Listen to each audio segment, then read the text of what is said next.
त्या चालू आहे.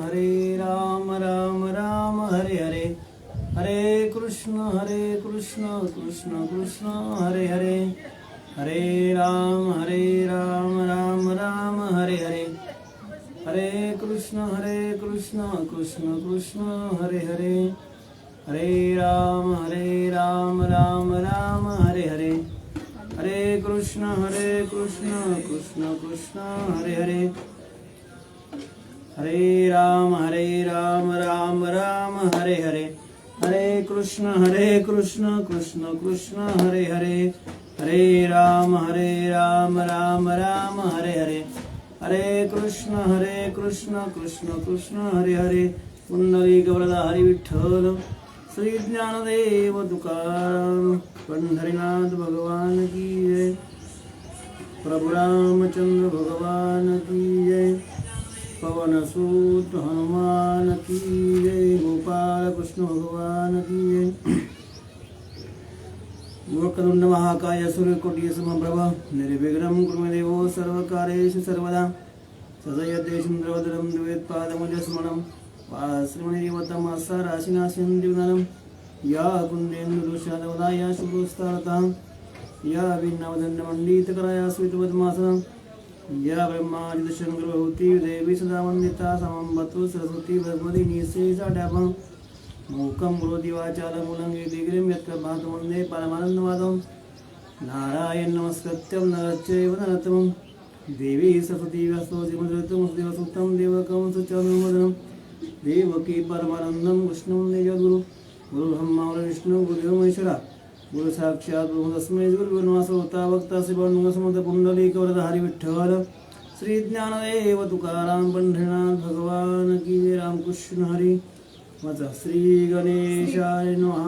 गणेशाय नमः. कामधेनु आणोनी ऋषी, स्वयं दिदले रेणुके पासी, तिने पूजोनी धेनुसी, राजोपचारांसी मागितले. पांडुरंगा करू प्रथम नमन. दुसरे चरण संतांच्या त्यांच्या कृपादाने कथेचा विस्तारू. बाबाजी सद्गुरुदास तुका दयांचे क्रियास्मरण होय, सकळ विद्येच्या देखणतेचे बंधू श्रीचरण श्रीगुरूंचे ते नमस्कार. आता भगवान जगतपालक प्रभू रामचंद्रांना नतमस्तक होऊन ग्रंथगतीनाथ महाराज मस्तके पायावरी या वारकरी संतांच्या शांतीप्रभू आत्मा यांच्या चरणी नतमस्तक होऊन कथेला प्रारंभ. कथेचं वर्णन अशा प्रकारे. या ठिकाणी राजा सहसार्जुन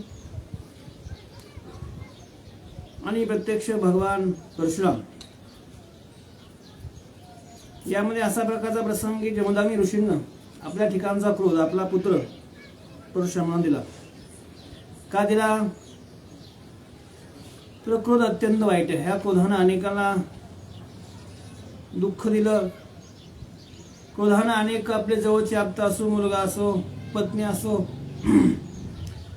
यांच्यावरती शस्त्रवता लावलं. अशा प्रकारचा क्रोध संपवा असा विचार जमदग्नी ऋषीने केला. पण हा क्रोध संपवताना त्यांना वाटला क्रोध नष्ट करावा, पण तो क्रोध नष्ट न करता परशुरामानं त्याचा स्वीकार केला.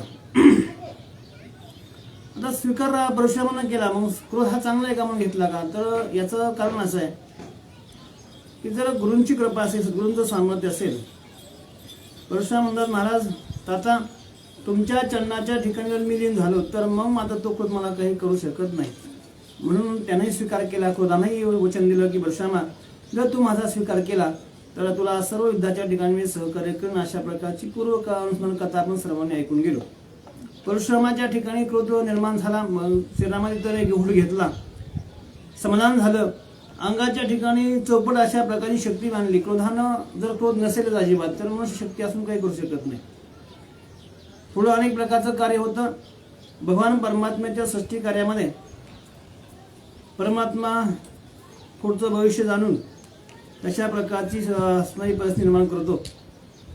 परशुरामानं क्रोधाचा असणारा या ठिकाणी घोट घेतला, क्रोध साठवला आणि घेतल्याबरोबर तिथनं पुढं कथा काय घडली ग्रंथकार सांगू लागले.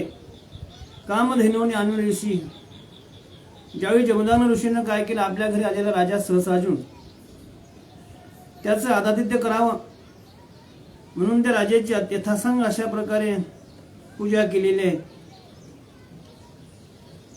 आपली संस्कृती अतिथी देवो भव या संस्कृतीप्रमाणे राजाला अगदी अभ्युत्थान बसण्याचं जागा सगळ्या प्रकार दिली. राजाला असताना भूषण घाला अशा प्रकार इच्छा ऋषीच्या मनामध्ये आहे. म्हणून प्रत्येक ऋषीवर्यांना कामधेनू स्वर्गातून बोलावून घेतली आणि स्वर्गातून आणलेली कामधेनू आपली पत्नी नुका मात्र सांगितलं, हे बघ ही कामधेनू आणलेली आहे, हिची पूजा कर आणि जो राजाला उपचार लागतील. आता शेवटी राजा आहे, राजाला जशा प्रकारची विशेष अशा प्रकारचं भोजन राजाला लागेल तशा प्रकारची विशेष भोजनाची व्यवस्था या कामधेनूकडून घ्यावी अशा प्रकारची आज्ञा आपल्या पत्नीला दिली होती. तशा प्रकारे कामधेनूचा स्वीकार करून रेणुका मातेनं तिची योग्य अशा प्रकारे पूजा केली आणि पूजा केल्यानंतर कामधेनूकडून सर्व प्रकार, कामधेनू याचा शब्दाचा अर्थ असा, कामधेनू कोणाला म्हणतात, जी सर्व इच्छा पूर्ण करते अशा प्रकारची कामधेनू. तिची पूजा केली आणि राजोपचाराला करता राजाला जे भोजन करायला जेवू घालायचे त्या भोजनाकरता जे जे सामग्री लागेल तशा प्रकारचं अन्न लागेल तशा प्रकारची पूजा करून मागणी करून घेतली. विशेष सर्व प्रकारची सामग्री प्राप्त झाली. काय घडलं वाचा. जे राये देखिले ना ऐकले, जे राये नाही चाखिले, ते ते उच्चार भले झाले, धेनुने विदले तत्काळ. ज्या राजानं कधी अशा प्रकारचं कामधेनूचं दिव्य अशा प्रकारचं अन्न नाही, नाथ महात्मा कथा जे राये देखिल्याने ऐकले. राजा आहे तर राजा असले राजगिरी सर्व काही वैभव संपन्न असते म्हणून राजे असतात. तरी सुद्धा जे कधी पाहिलं नाही, बघा नाथ महाराज सांगतात, जे राये देखिल्याने ऐकले, जे कधी पाहिलं नव्हतं, कधी अन्न पदार्थाचं वर्णन ऐकलं नव्हतं, कधी चाकून पाहिले नव्हते असणारा असे भले भले मोठमोठे अशा प्रकार कधी ऐकलं सुद्धा नाही असे दिव्य अशा प्रकारचे उत्तम उत्तम अशा प्रकारचं अगदी जेवण भोजना करता सुंदर अशा प्रकारचा स्वयंपाक, सुंदर अशा प्रकारचे पदार्थ त्या पात्रामध्ये विस्तारले गेले. जे राजाने पाहिले नव्हते, कधी ऐकले नव्हते, कधी खाल्ले नव्हते अशी दिव्य अन्न निर्माण त्या कामधेनूपासून निर्माण झाली. आज पंगत ऋषीकडे बघा, संताच्या घर संत उदार उदार भरले आनंद भांडार. संताच्या ठिकाणी कुठल्याही प्रकारची कमतरता नसतेच आणि कारण त्यांचा पाठराखा परमात्मा असतो, ज्याचा देवानं स्वीकार केला त्याला कुठल्याही प्रकारची कमतरता नसते. तशा प्रकारे आज फक्त भगवान परमात्म्याच्या कृपेनं एक कामधेनू असणं सगळ्या प्रकारची इच्छा पूर्ण करू लागली. म्हणतात दिव्याने लेणी लुगडी, एके ताटे प्रसवली आवडी, निघाली ताटे लक्ष कोडी, निघाल्या चवडी ताटांची. दिव्य अशा प्रकारचे अन्न. आता एक पात्र कामधेनू मागितलं, पूजा केली, कामधेनू पात्र मागितलं तर कामधेनू काय केलं असणार, दिव्य अन्न लेणी लुगडी, दिव्य अशा प्रकारचं अन्न, दिव्य अशा प्रकारचा अलंकार, दिव्य वस्त्र, दिव्य अन्न म्हणले लेणी आणि लुगडी. लेणी म्हणजे अलंकार, लुगडी म्हणजे वस्त्र असणार. हे सगळं एकच ताट एकदम भरून असतं निर्माण झालं.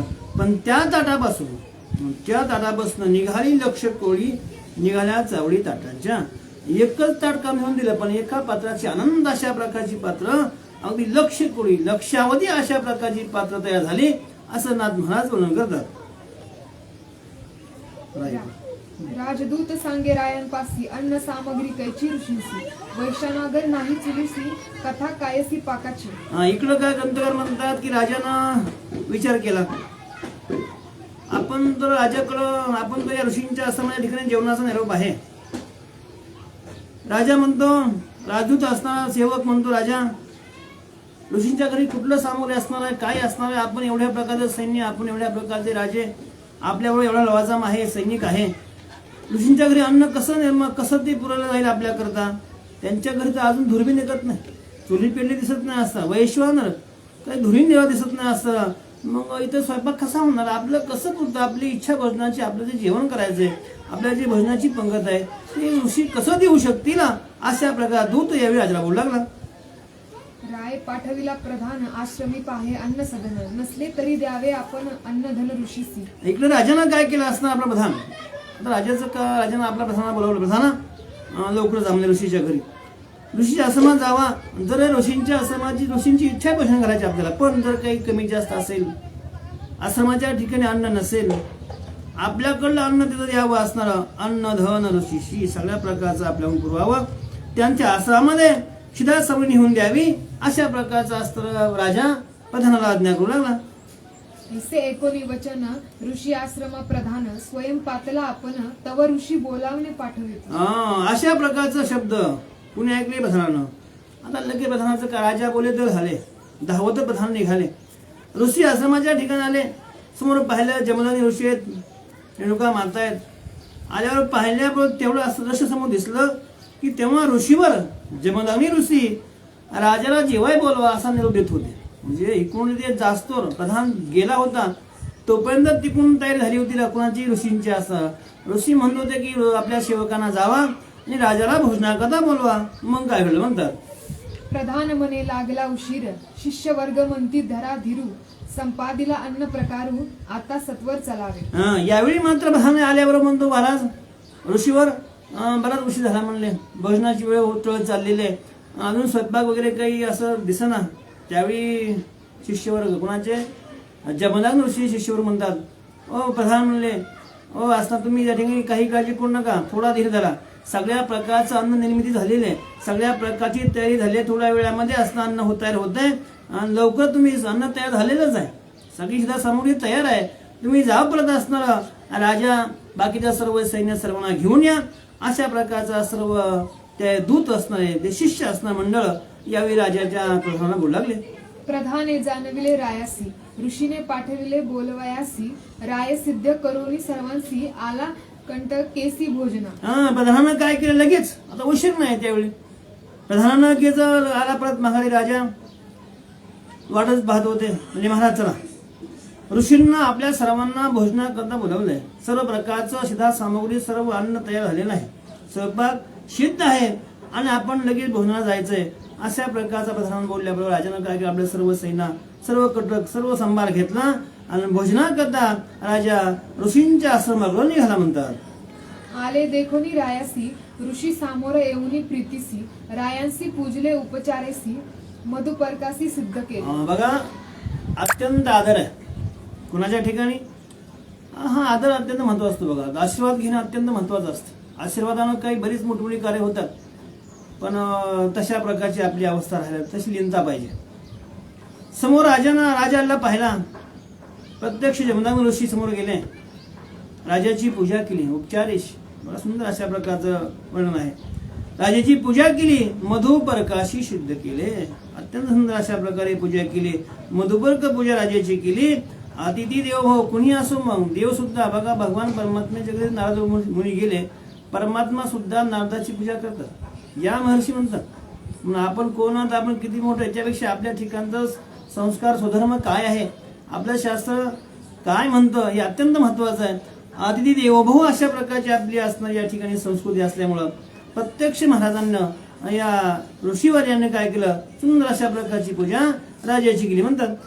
पाहती राजा आणि प्रधान तव दिव्य मंदिरे शोभयामान सुवर्ण ताटी दिव्यान्न समसमान सर्वांसी. राजानं पाहिलं आश्रम ऋषींचा आहे, झोपडी आहे, सामान्य अशा प्रकारची अवस्था आहे, तरी सुद्धा एका झोपडीमध्ये पाहिलं राजानं दिव्य अशा प्रकारचं असा मंडप टाकला गेलेला आहे, दिव्य मंदिर भोजनाकरता सुंदर अशा प्रकारची मंदिर निर्माण केली होती, शोभायमान अशी दिव्य मंदिर उभारली होती आणि मंदिरामध्ये सगळं ओळीन अशा प्रकारच्या सुंदर अशा प्रकारची पात्र वाढली होती. पाहिलं राजानं सोनदाटी दिव्यान्न सोन्याची पात्र आहेत बघा भोजनाकरता. पाहिलं तर ऋषींच्या आश्रमात लांबून पाहिलं तर काही मला धुरी निघलं नाही, राजा म्हणतो धुरी निघत नाही, काही नाही, बहुतेक भोजन आहे का नाही. पण आता ज्यावेळेस पाहिलं सोन्याच्या पात्रामध्ये सुंदर अशा प्रकारची दिव्यान्न, त्यामध्ये अन्नही सुंदर प्रकारची होती असणार, सगळ्या सर्वांना समान वाढली होती असणार. ऋषींच्या समताच्या पंक्ती भोजने वळल्या तळल्या एकची पक्वाने.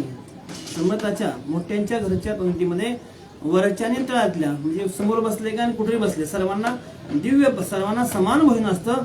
तसं ऋषींच्या मंडपाच्या ऋषींच्या आश्रमाच्या ठिकाणी सुंदर अशा प्रकारची भोजनाची व्यवस्था आहे आणि तिथं सुद्धा सोन्याची प्रतिमा ताट आहे, दिव्याने समसमान प्रत्येक पात्रामध्ये समान पदार्थ आहे. राजानं पाहिलं म्हणतात. ऋषीने बैसविली पंक्ती राजा अति विस्मती चित्ती धन्य ऋषीची संपत्ती अगाध स्थिती सामर्थ्य. विचार केला राजानं, हे सगळं पाहिलं, वैभव पाहिलं, ऋषींच्या ठिकाणचं वैभव, कोणी तो पाहिलं, लांबून पाहिलं, काहीच नाही, एक झोपले. आणि आता मात्र ज्यावेळेस पंक्तीला बसले तेव्हा राजाला आश्चर्य धक्का बसला. काय वैभव आहे म्हणे, धन्य ऋषीची संपत्ती. राजा एवढा मोठा वैभव संपन्न, राजाच्या मुखातनं शब्द येतोय धन्य ऋषीवर. हे सामर्थ्य कुठलं आहे? तपाचे सामर्थ्य, तपीन लामप चिरंजीव कल्प वैकुंठी नांदे, हे तप सामर्थ्य आहे. राजा म्हणतो धन्य सामर्थ्य आहे, धन्य संपत्ती ऋषीची आहे. आगाध स्थिती स्थिती, परिस्थितीपेक्षा स्थितीला महत्व असतं.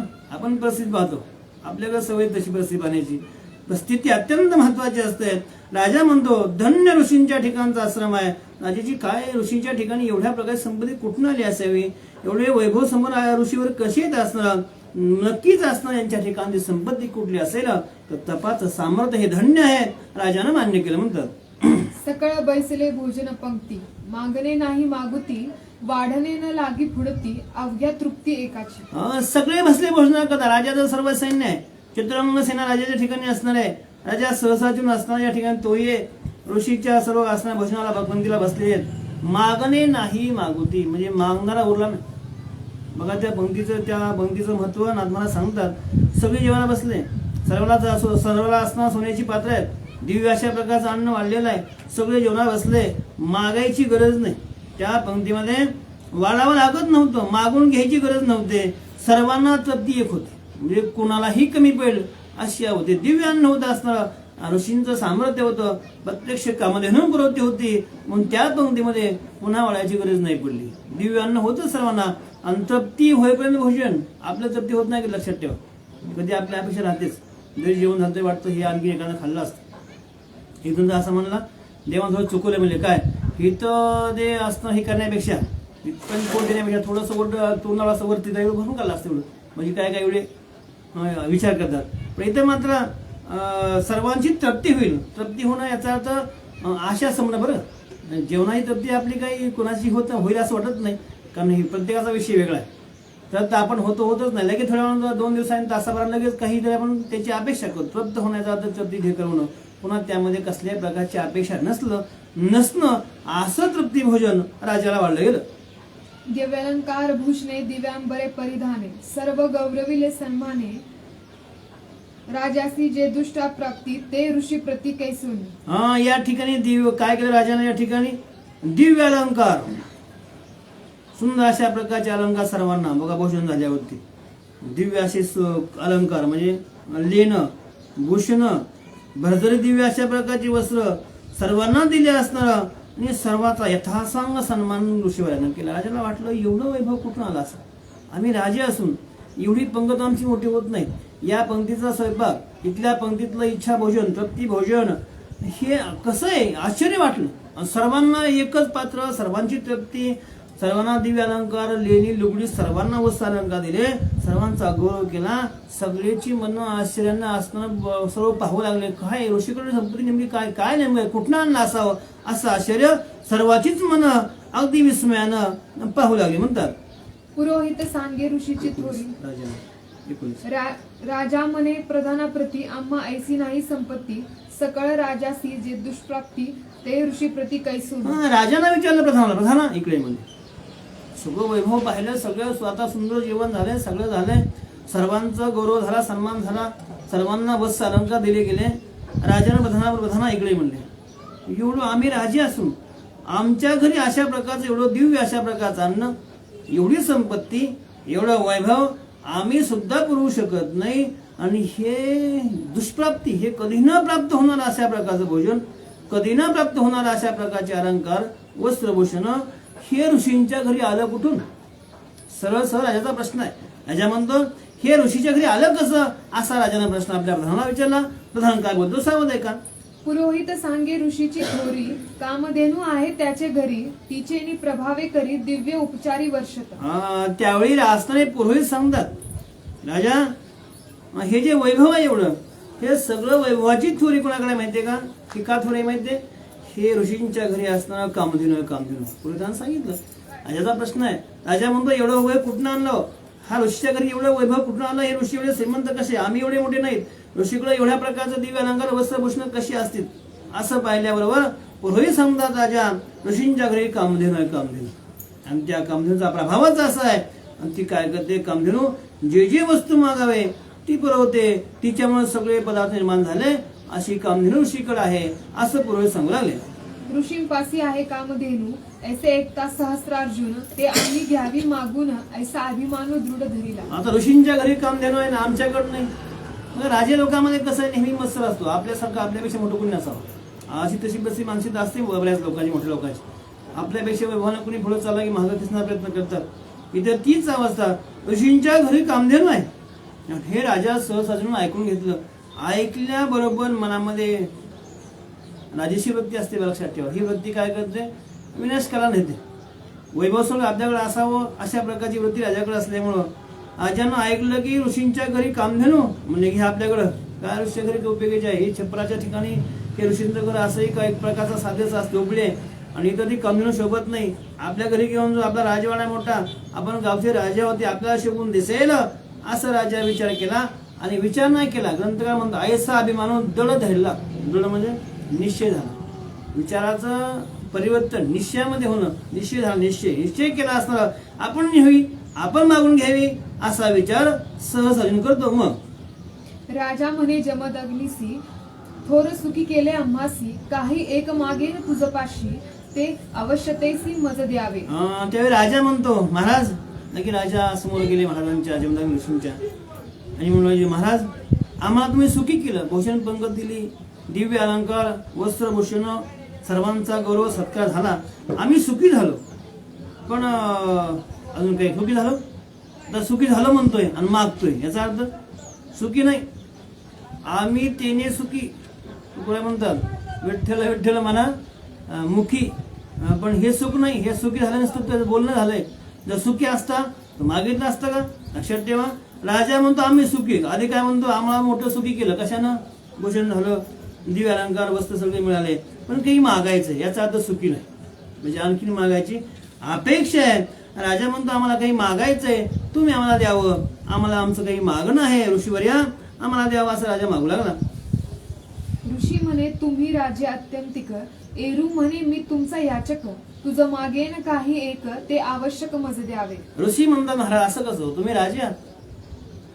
तुमच्या आशेनं सगळे जीवन जगतात. तुम्ही आमचे राजे आहात आणि आम्ही तुम्हाला काय द्यावं.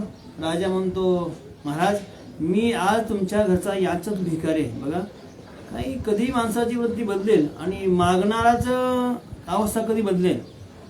कारण मागणं अत्यंत काही मागणे हे आम्हा अनुचित. काही मागावं काही मागू नये ह्या गोष्टी तुम्हाला विचारावं. आपल्याला काही कळत नाही काही मागावं काही मागू नये. पण तुकोबा महाराज यामध्ये अत्यंत समर्थ आहे. तुकोबा म्हणतात काही मागावं आणि काही मागू नये. त्यांनी बरेच ते प्रकरणी केलं. म्हणजे ते मागणीपर अभंगाचं एक प्रकरण झालंय गाद्यामध्ये. पण काही मागावं काही मागू नये. काही मागणे म्हटलंय काही सगळंच नाही. काही मागावं पण काही मागू नये. राजा इथे म्हणतो महाराज मी तुमचा याचक आहे भिकारी झालो. बघा जर आशा अत्यंत वाईट आहे. आशा बदलली अनंत अशी. जर देवळाची आशा झाली देवालाही खाली पाहावं लागलं नव्हे राजा बळीच्या घरी द्वार पाहावं लागलं. ही आशा वाईट आहे. राजा म्हणतो मी याचक आहे काही मागायचंय मला आणि तुम्ही मला दिलं पाहिजे असं राजा ऋषीवरांना बोलू लागला. आश्रमी आहे कामधेनू ते मज द्यावी कृपा करून वचन ऐकोनी जमदग्नी अति उद्विग्न स्वयं झाला. त्यावेळी राजा म्हणतो महाराज तुमच्या आश्रमाच्या ठिकाणी कामधेनू आहे असं मी आत्ताच ऐकले अनुभवलंय. कारण तुमच्या घरी कुठल्या प्रकारचा दुही न निघता कुठल्या प्रकारचं स्वयंपाकाला आचारी बाया स्वयंपाकाला असं काही न पाहता सुंदर अशा प्रकारची दिव्यांना आम्हाला वाढली गेली. सुंदर अशा प्रकारचं आमचं भोजन झालं. दिव्य वसानका हे सगळं जे निर्माण केलं कामधेनू केलं असं तुमचा पुरोहित म्हणतोय. मला असं वाटतं की ही कामधेनू काय तुमच्या घरी आहे आणि ती कृपा करून मला द्यावी. आता इथं कृपा शब्द वापरलाय. कृपेशी स्वतंत्र जन्म नाही. कृपा म्हणजे साधूचे ठाई. कृपा कुठेही निर्माण होत नाही फक्त संतांकडे असते. आणि राजा म्हणतो कृपा करून द्या. तर राजानं कृपा करून मागितलं इथं म्हणजे कृपे थोडं कमी आणलं. कृपा करून मागतोय तो महाराज तुमच्या आश्रमाची कामधेनू आहे ती मला द्यावी असं जमदग्नीनं वचन ऐकल्याबरोबर अतिशय दुःख वाटलं. का दुःख वाटलं असावं. इथं आपली काही नाही.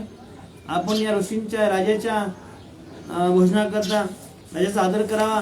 राजाला भोजन पंगत द्यावी राजा संतुष्ट व्हावा या उद्देशानं आपण मागून आणली काय आणि हा राजा सरळ सरळ त्या गायीचा अभिलाष करतोय, कामधेनूची अपेक्षा करतोय असणारा जमदग्न मुनींना ते ऐकल्याबरोबर दुःख झालं, अतिशय मनामध्ये मन उद्विग्न झालं. एवढा मोठा स्वयंपाक एवढ्या प्रकारे आपण अन्नदान सोहळा केला, पण एवढं जसं मिठाचा खडा पडावा तसं मन दुःखी झालं ऋषीवर्याचं. ऋषीवर्य पुढे काय बोलतात ऐका.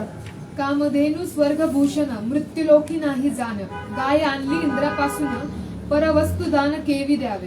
त्यावेळी महाराज म्हणतात, राजा कामधेनू काही आपल्या घरची नाही, हे स्वर्गातलं भूषण आहे, हे मृत्यू लोकाच्या ठिकाणचं भूषण आहे, स्वर्गाच्या ठिकाणचं भूषण ही कामधेनू आहे.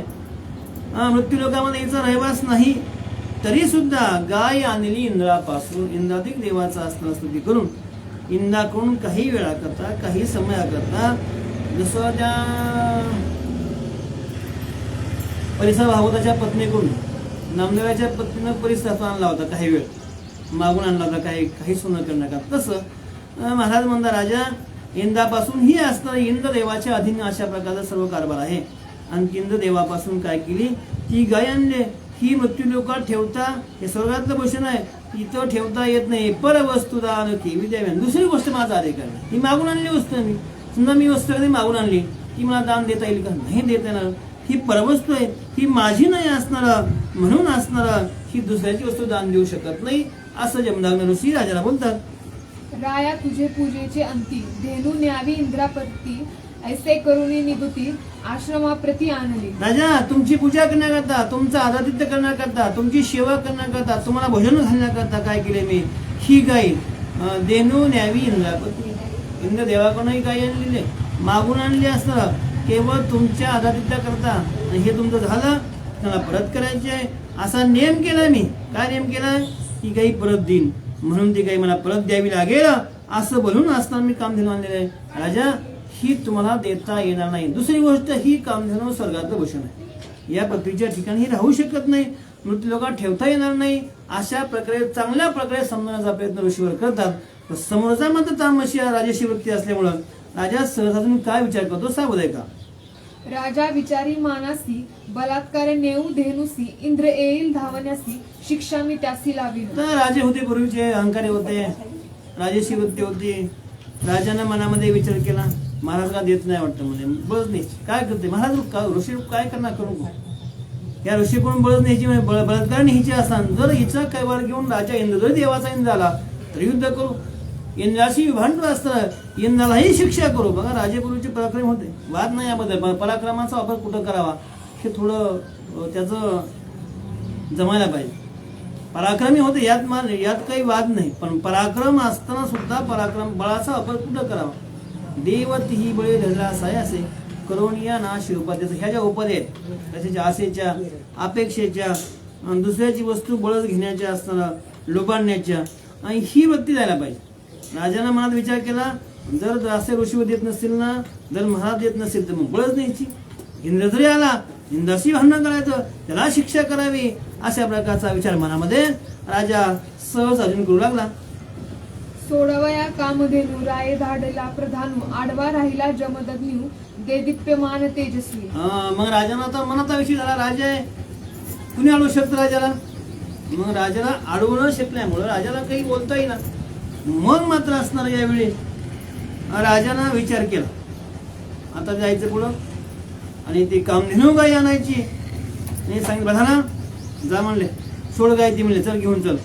असं म्हटल्याबरोबर प्रधान निघाला. समोर ऋषी आडवे झाले. ऋषींना वाटलं आपण ही गाई स्वर्गात आणलेले, इतर प्रसंग अशा प्रकारचा येऊ लागलेला आहे.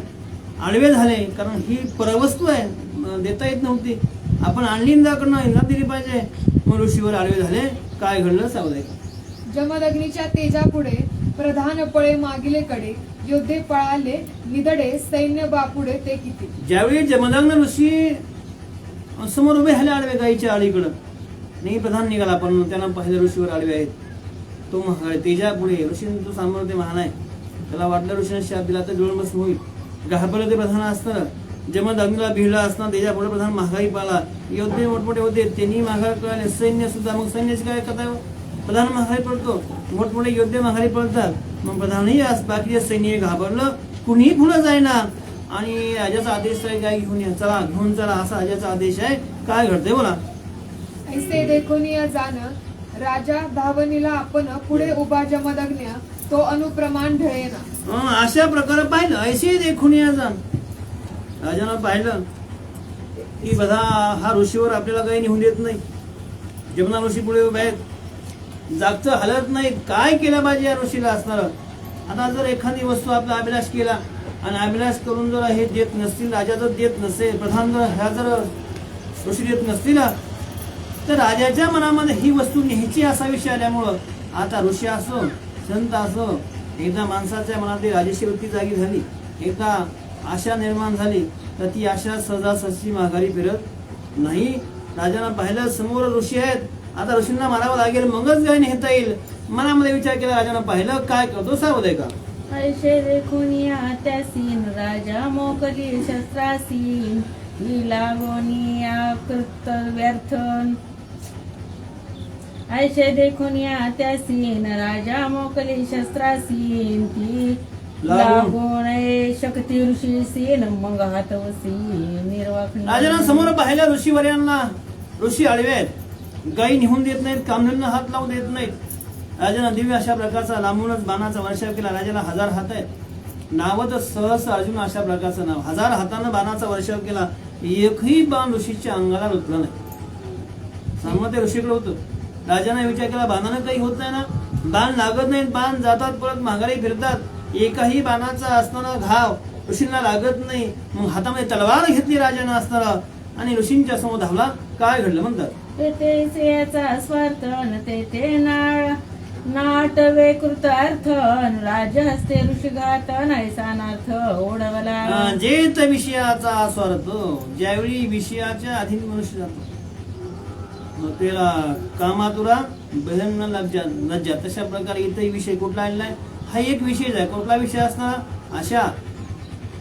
ही गाय आपल्याला असावी, या कामधेनूचा स्वीकार आपण करावा, आपल्या घरी आपल्या द्वारामध्ये शोभून दिसेल, अशा प्रकारची लालसा, अशा प्रकारचा हेतू हा विषयाच्या मनामध्ये एकदा घुसला तर मग ऋषी पाहत नाही, संत पाहत नाही, देव पाहत नाही. त्या विषयाचा स्रोत अशा प्रकार अतिशय वाईट आहे. विषयाच्या अधीन विषय तो त्यांचा नारायण व्हायला पाहिजे, पण विषय नारायण नाही झाला मग विषय मात्र काय करतो, विषय ओळी बोलले जीव. विषयानं कबूल जीव भुलला एकदा मग नाठवे निर्वा, मग काही आठवत नाही, कर्तव्य आठवत नाही, आपण कोण आहे, समोरशी कोण आहेत, आपलं काय कर्तव्य, आपण काय केलं पाहिजे, हे सगळं विषयाच्या अधीन गेल्यावर काहीच कळत नाही.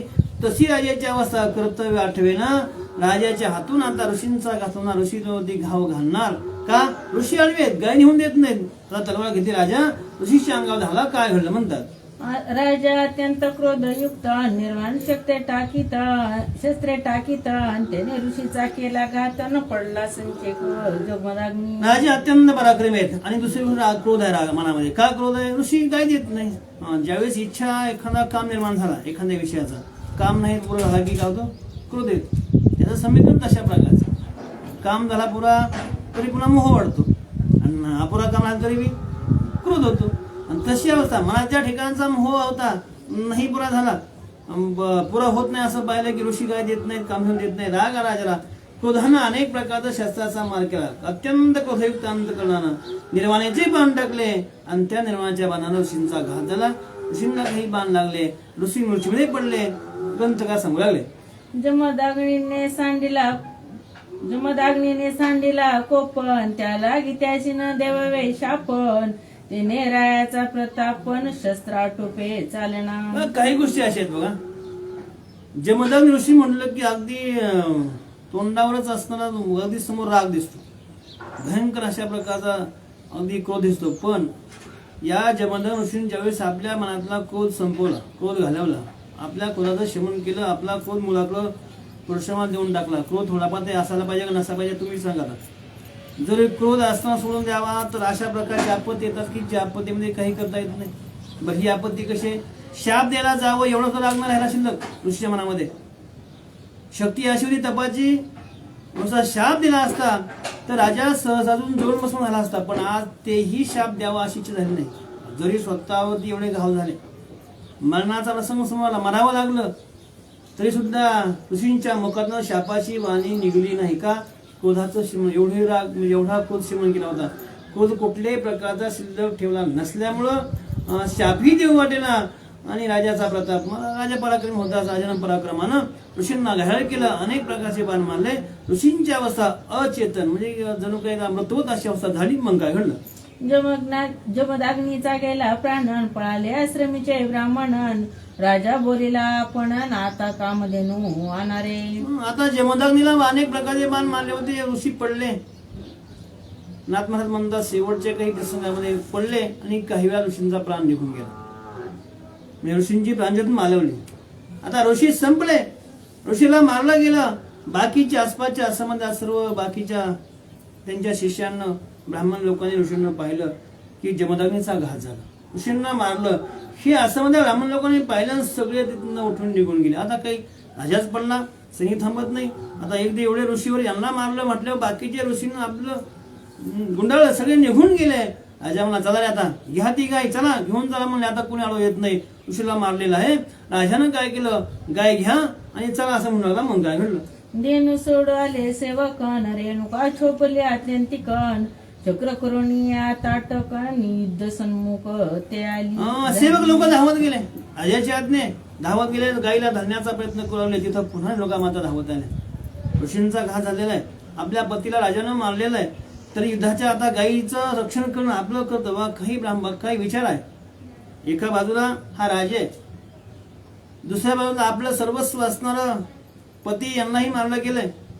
आणि दुसरी गोष्ट आणखीन विशेष आहे, जे धरोहर आपल्याकडे आहे, जे इंद्रदेवाकडे आपण आणलेली गाय आहे, कामधेनू आहे, तिचा सांभाळ करणं आपलं कर्तव्य. ज्यांना जी वस्तू आणि तिचा सांभाळ करणं, वस्तू मिळण्यापेक्षा सांभाळाचे महत्वाचं आहे.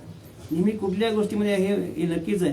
आपण कधी आरंभशूर असतो. एखादा कार्यक्रम सुरू करायला म्हणलं की आरंभाने लगेच मोठ्या हातात करतो, पण त्याचा शेवट तो भला. माझा बहुगुण टिकवणं अत्यंत महत्वाचं असतं. असे कामधेनू काय आणलेले ही आपल्याकडं मागून आणलेली वस्तू ही परत दिली पाहिजे. आणि जरी प्राणऋषींचा गेला तरी रेणुका माता उठल्या आणि गायीच्या समोर आडव्या झाल्या. कशा करता? निहू देणार नाही म्हणून त्यांनीही उभं राहिल्या. मग काय झालं म्हणतात, ताटक चक्रावेने नुटा उठी पळाले प्रधान. धेनु सोडू आले सेवकन, रेणुका छोबली अत्यंतिकन. चक्र करून या ताटक निदर्शनमुख ते युद्धा करता विचार केला. जरी युद्ध झालं, काही आपण देह जावं काही जरी प्रसंग घडला, आपण गायी निघून द्यायची नाही. ऋषींचा तर आता प्रेत पडलेला आहे. रेणुका माता पुढे आल्या. अनेक राजाचं सैन्य, प्रधान लोक पुढे आली होती गायीला धरण्याकरता. कामधेनू समोर तिच्या आडव्या झाल्या आणि युद्धाचं सामर्थ्य, आता युद्ध करण्याचा आवांका रेणुका मातेने धरला म्हणतात.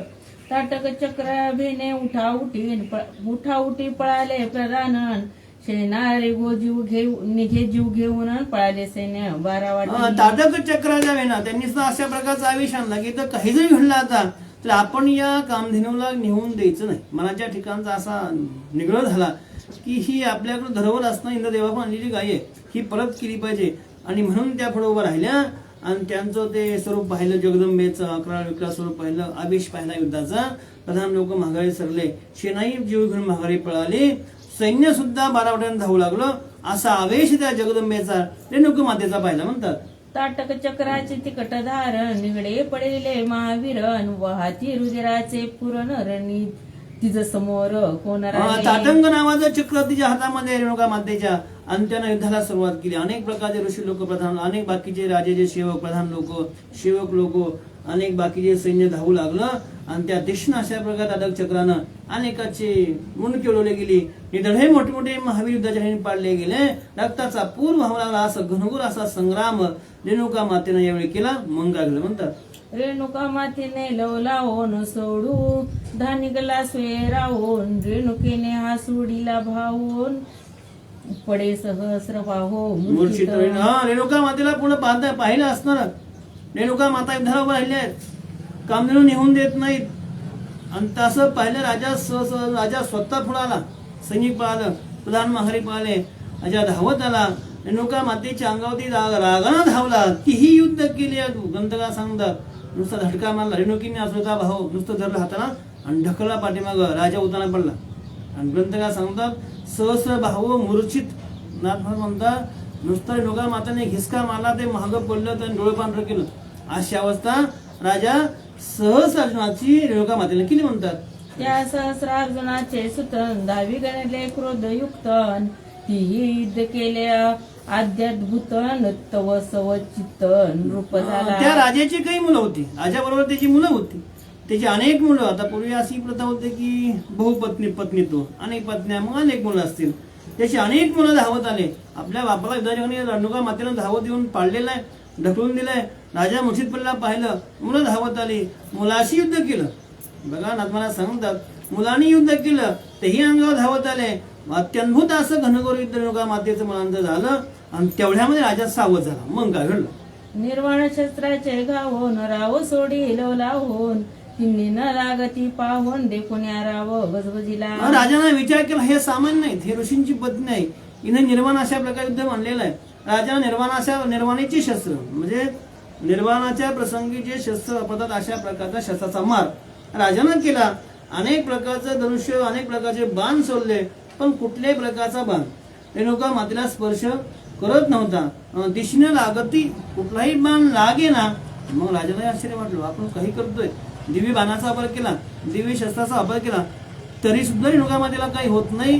राजाला आश्चर्य वाटले, कशाचे म्हणले, कायला बाण लागत नाही, असा राजा विचार करू लागला. मज सहस्रार्जुनाचा वान सावे देवा दानवान मा मनुष्य कोण केवान त्या मज लगतवा आणि रेसे. यावेळी मात्र असणार कोण म्हणताय राजा? माझ्या ठिकाणी विचार करतो, माझ्या सारखा राजा सहस्रार्जुन यावा. जर मी कुठं आक्रमण केलं, मी आलो असं माझं नाव जरी ऐकलं, यावा जरी कळला कोणाला, देवादी देवता त्यांना धाक पडतो. माझं येणं, माझ्या युद्धाच्या ठिकाणचा धाक, माझ्या शस्त्राचा मार देव सुद्धा सहन करू शकत नाहीत. इथं मनुष्य असणारी ही रेणुका आणि हिला कसं काय माझ्या मनाचा काही परिणाम होत नाही, अशा प्रकारचा विचार. आणि एक स्त्री आहे, तिने मला लहानपण आणलं, माझ्या समोर देव दानव थांबत नाहीत. माझा असा पराक्रमाचा अवंक असताना सुद्धा आज एका स्त्री समोर मला हातबल व्हावं लागलं. राजा विचार करू लागला. चामुंडा शस्त्राचा प्रलय घातन बळे सहस्रार्जुन आणि तन सावोणी 21 आघात नपळे मूर्छित जगदंबा. यावेळी ठेव.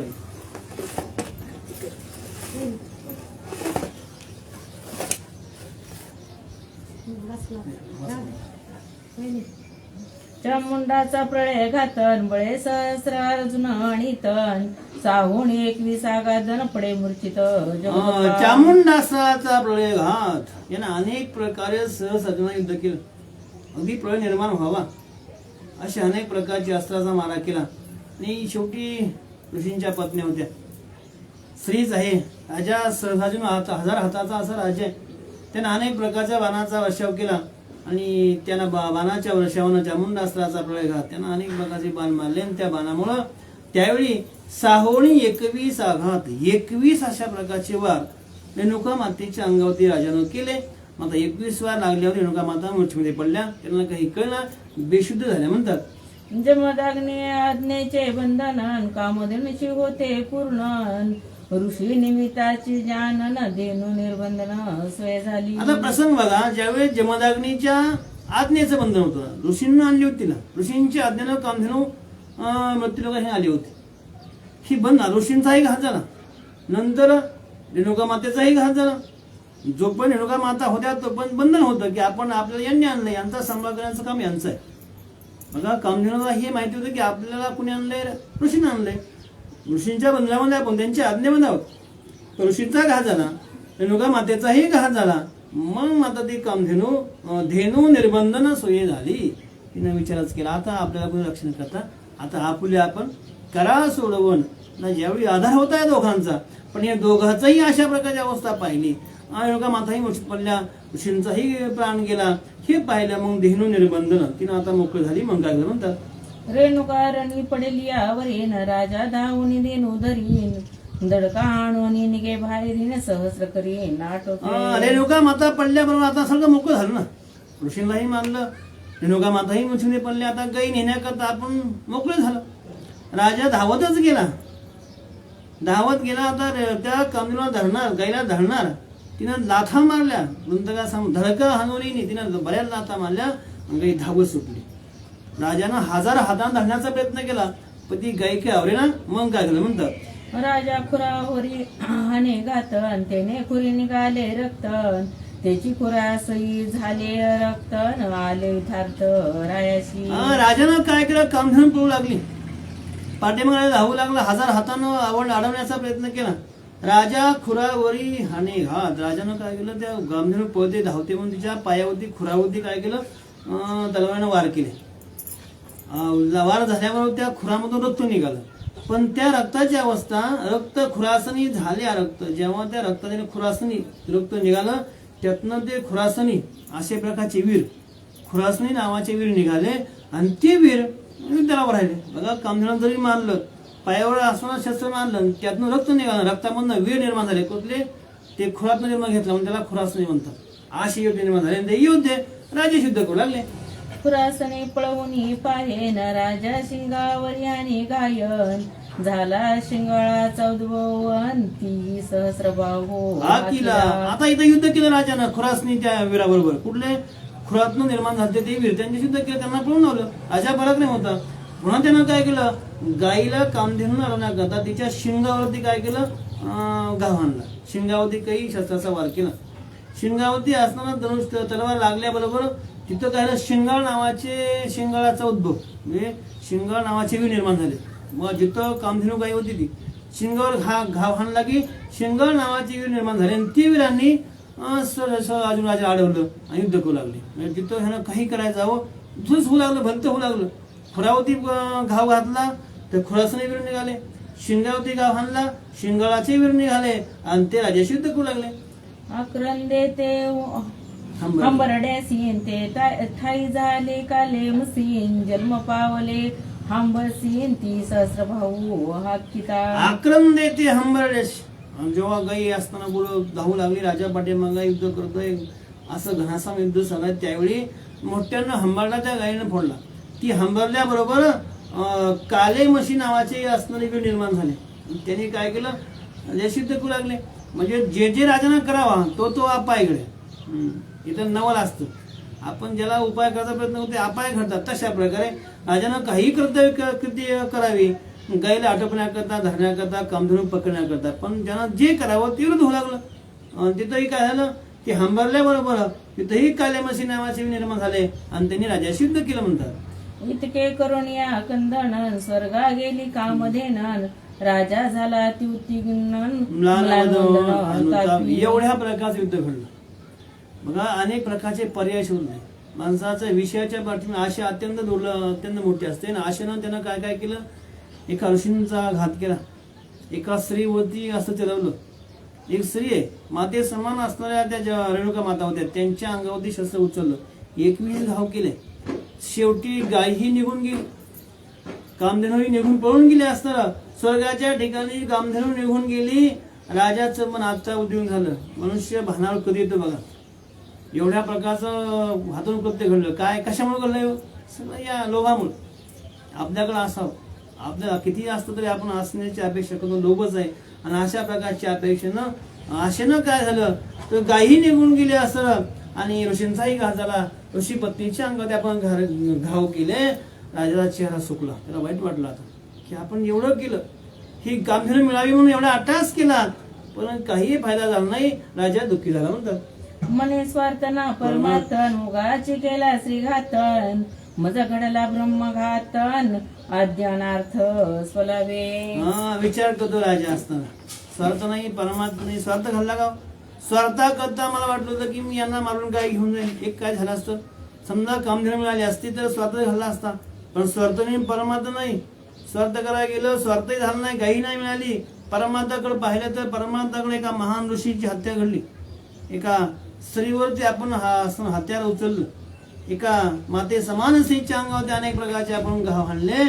आणि आपण अशा प्रकारचं मोठ्या प्रकारचा लोभामुळे आपल्या ठिकाणी मोठा अनर्थ घडला. अत्यंत अशा प्रकारची कृती आपल्या हातून वाईट घडली. अशा प्रकारचा विचार राजा करू लागला.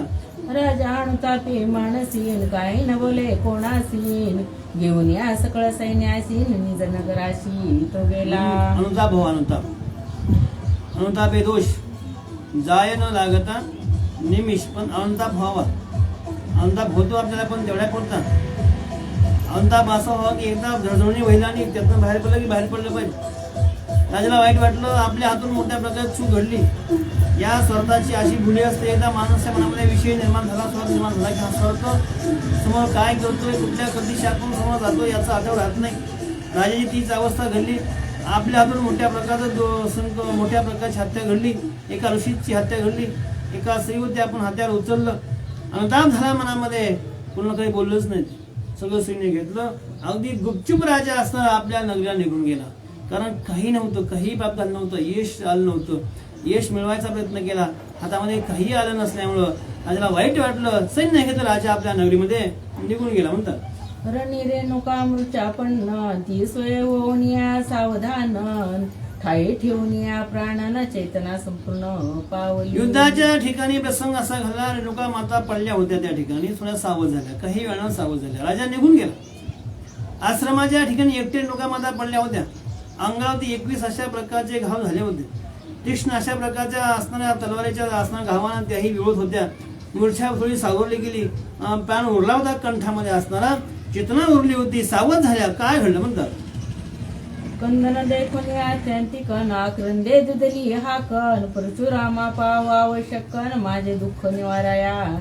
यावेळी मात्र दुःख निवाराया. प्रसंग असा असतो बघा. संकट पडतं भारी दाशी आठवावं हरी.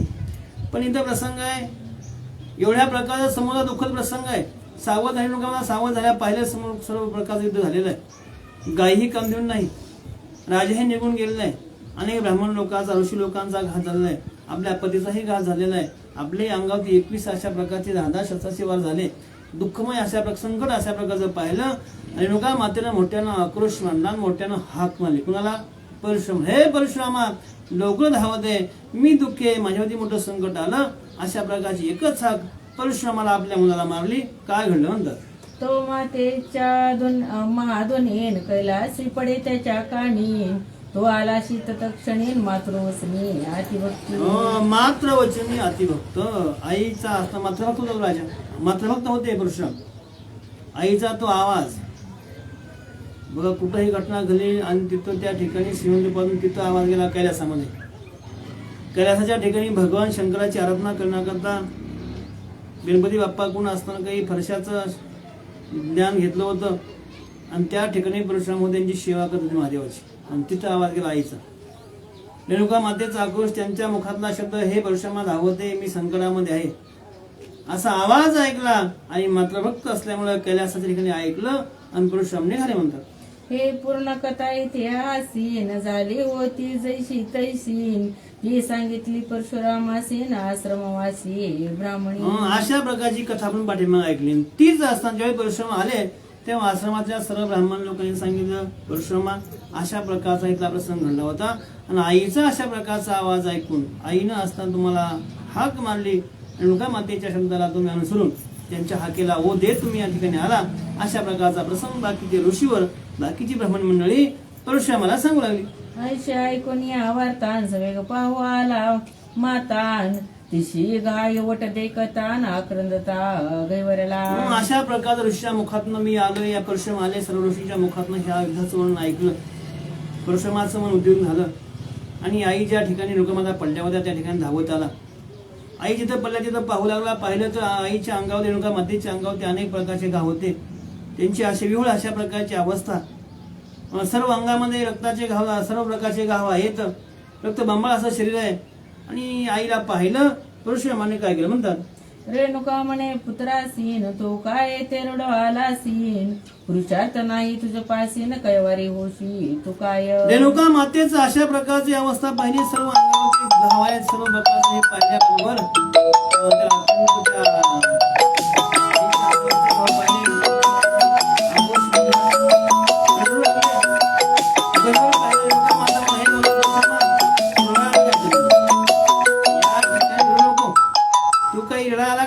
तुझ्यामध्ये सामर्थ्य आहे का नाही, तू माझा बदला घ्यावा अशी माझी अपेक्षा.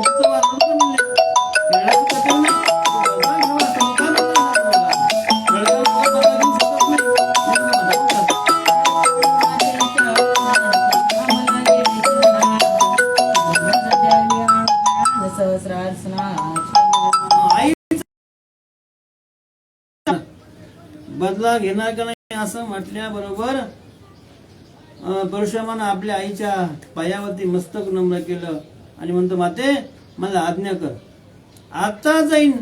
जो राजा सहसाजून त्यानं तुला असताना शिळलं, ज्यानं तुझ्या अंगात 21 घाव केले, पिता जमदग्नींचा घात केला, असा राजा त्याचा मी आत्ताच वध करीन, फक्त मला आज्ञा द्यावी. अशी आज्ञा परशुराम आपल्या मातेला मागू लागले. शोभे आज्ञा दिली दुर्धरण, सहस्रार्जुनाचे सहस्रकरण, छैलीन निवटी त्याचे शिरण, दानो समस्त निर्दाळी. क्षोभे आता रागामध्ये होते ना, अंगावती का होते, राग तर होताच. त्या रेणुका मातेला कातर प्रसंग चाला, पतीलाही मारलं होतं. मग रागामध्ये आज्ञा दिली, परशुरामा एक काम कर, ज्या राजा सहसार्जुन माझा असताना माझ्या अंगावर 21 घाव केले, तुझ्या पित्याचा वध केला, त्याचे पहिले हात काढ म्हणले. त्याला 1000 हात आहेत राजाला, त्याचे पहिले हात तोडा असणारा आणि शेवटी त्याचं मुंडकं उडवावं आणि नंतर जे दुष्ट आहे, दानव आहे, त्यांचा नाश करावा. अशा प्रकारची आज्ञा रेणुका मातेनं आपला पुत्र परशुरामाला दिली म्हणतात. विद्या माझी शस्त्रास्त्रीन, मज घाय वट केले छत्रीन, तरी तो कृती करावी निछत्रीन, धुंड मारी करोनिया. युद्धाच्या ठिकाणी, या संरांगणाच्या ठिकाणी शस्त्राचा मार केला, माझ्या अंगावरती 21 अशा प्रकारचे घायवट केले, युद्धाचे माझ्या अंगावरती घाव केले. मलाही अनेक प्रकारचे बाण अनेक प्रकारचे घाव सहन करावे लागले. तू एकच कर म्हणले. तू सुद्धा हा राजाला मारायचं वाद नाही, पण सगळी पृथ्वी निक्षत्रिय करावी, एकही क्षत्रिय जीवन ठेवू नको. ब्राह्मण होते बघा, परशुरामाचा वंश असं ब्राह्मण असणार. आणि ब्राह्मणी म्हणते की तुम्ही एक कार्य कर. हा जो राजा सहसार्जुन आहे हा क्षत्रिय आहे, मग या तर मारच, पण सारी पृथ्वी निक्षत्रिय करावी, धुंड मारी करून या, हुडकून एकही क्षत्रिय जीवन ठेवू नको. अशा प्रकारे रागामध्ये रेणुका माता आज्ञा करतात. सहस्रार्जुना सहित राजपुत्र, शोधून मारावे समस्तन, दैते मातले उन्मतन, तरी समूळ घात करी त्यांचा. राजा सहसार्जुन, त्याची मुलं, या सर्वांचा हुडकून मारावं, यातला एकही जीवन ठेवू नको. कोण म्हणते? रेणुका माता आपल्या मुलाला आज्ञा करतात. तो राजाही मार, त्याची मुलंही रासूत मारावे, शोधून हुडकून मार, कोणी जीवन पाठीमागं राहता कामा नाही असं. आणि अनेक दैत्य कोण आहेत?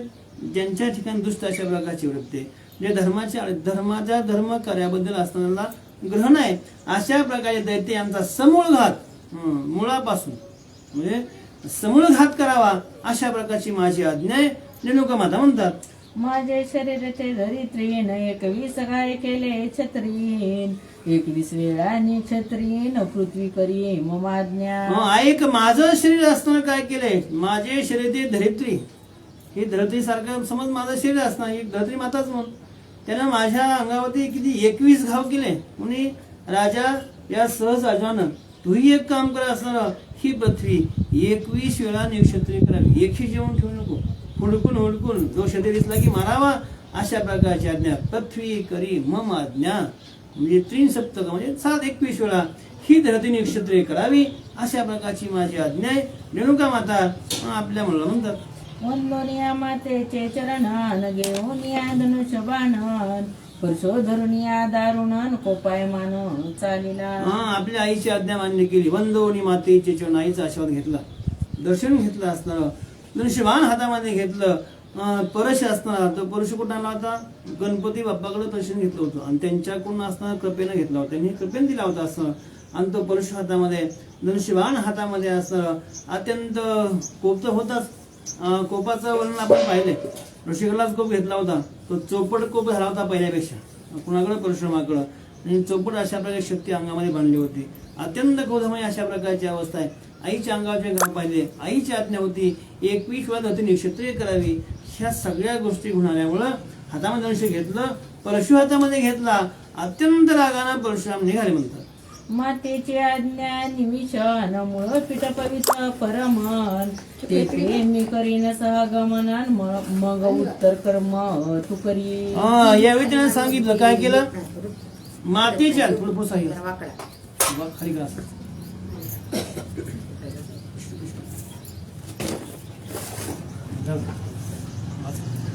मातेच्या आज्ञा निमिषन, मूळ पीठ पवित्र परमन, ते मी करेन सहगमन, मग उत्तर कर्म तू करी. आई म्हणून तो कुणी लोक मातेनं मातेची आज्ञा निश्चिम. काय आज्ञा होती असणार? मूळपीठ पवित्र परम. नौका माता म्हणते, माझं जे मूळ माया जगदंबेचं असणार अवतार ते, माझी जी मूळ माया त्या ठिकाणी मी जाईन, निर्गमन त्या ठिकाणी मी जाईन, तेथे कळणं सहगमन पतीवर मी निघून जाईन म्हणले. मलाही थांबायचं नाही. माझं जे मुख्य असणार मूळ माया जगदंबा, तिची मला आज्ञा आहे.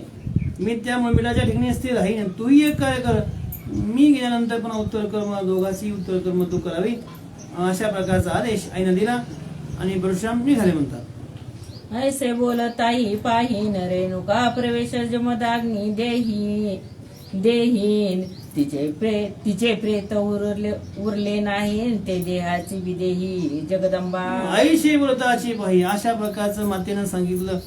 आणि नाथ महाराज म्हणतात रेणुका मातेनं आपला सहदेव आपल्या पतीबरोबर गमन करायचं म्हणून या ठिकाणी आपला प्रवेश जमदाग्नीच्या देहामध्ये केला. जेव्हा त्या देहामध्ये प्रवेश केला तेव्हा तिचे प्रेतही उरलं नाही.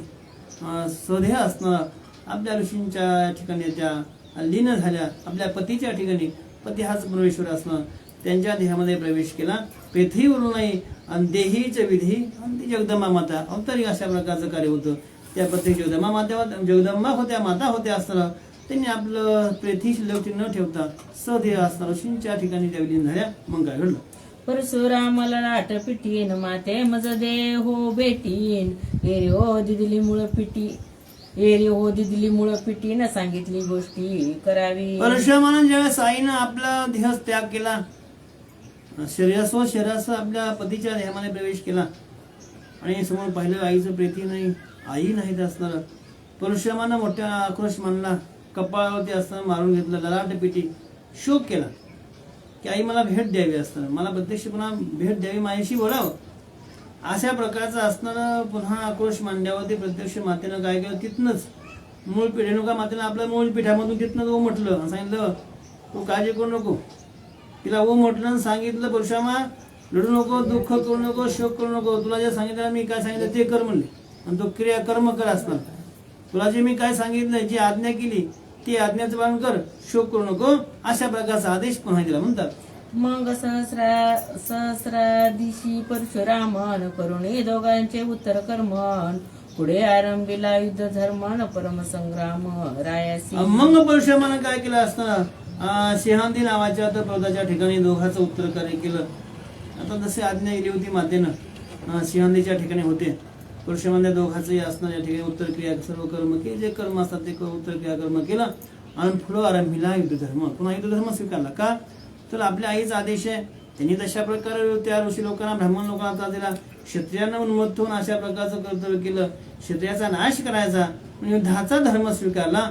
परमसंग्राम रायाशी, मनात एकच निश्चय, एकच निर्णय, आता समोर पाहायचा तो राजा, हाच राजा सहजातीने याचा घात करायचा असं मनोमन ठरवलं आणि युद्ध धर्म स्वीकारला. काय झालं म्हणतात, जेठे वशे सहस्रार्जुन भूपतीन त्यासी हा कोआला मैकावतीन धनुष्य बाण घेऊन हातीन मग राया प्रति उपयाला. ज्या राजा महिकावती नगरीच्या ठिकाणचं राजा हा सहजार्जुन करतोय आणि त्याच्या महिकावती नगरीच्या ठिकाणी प्रत्यक्ष परशुराम आले.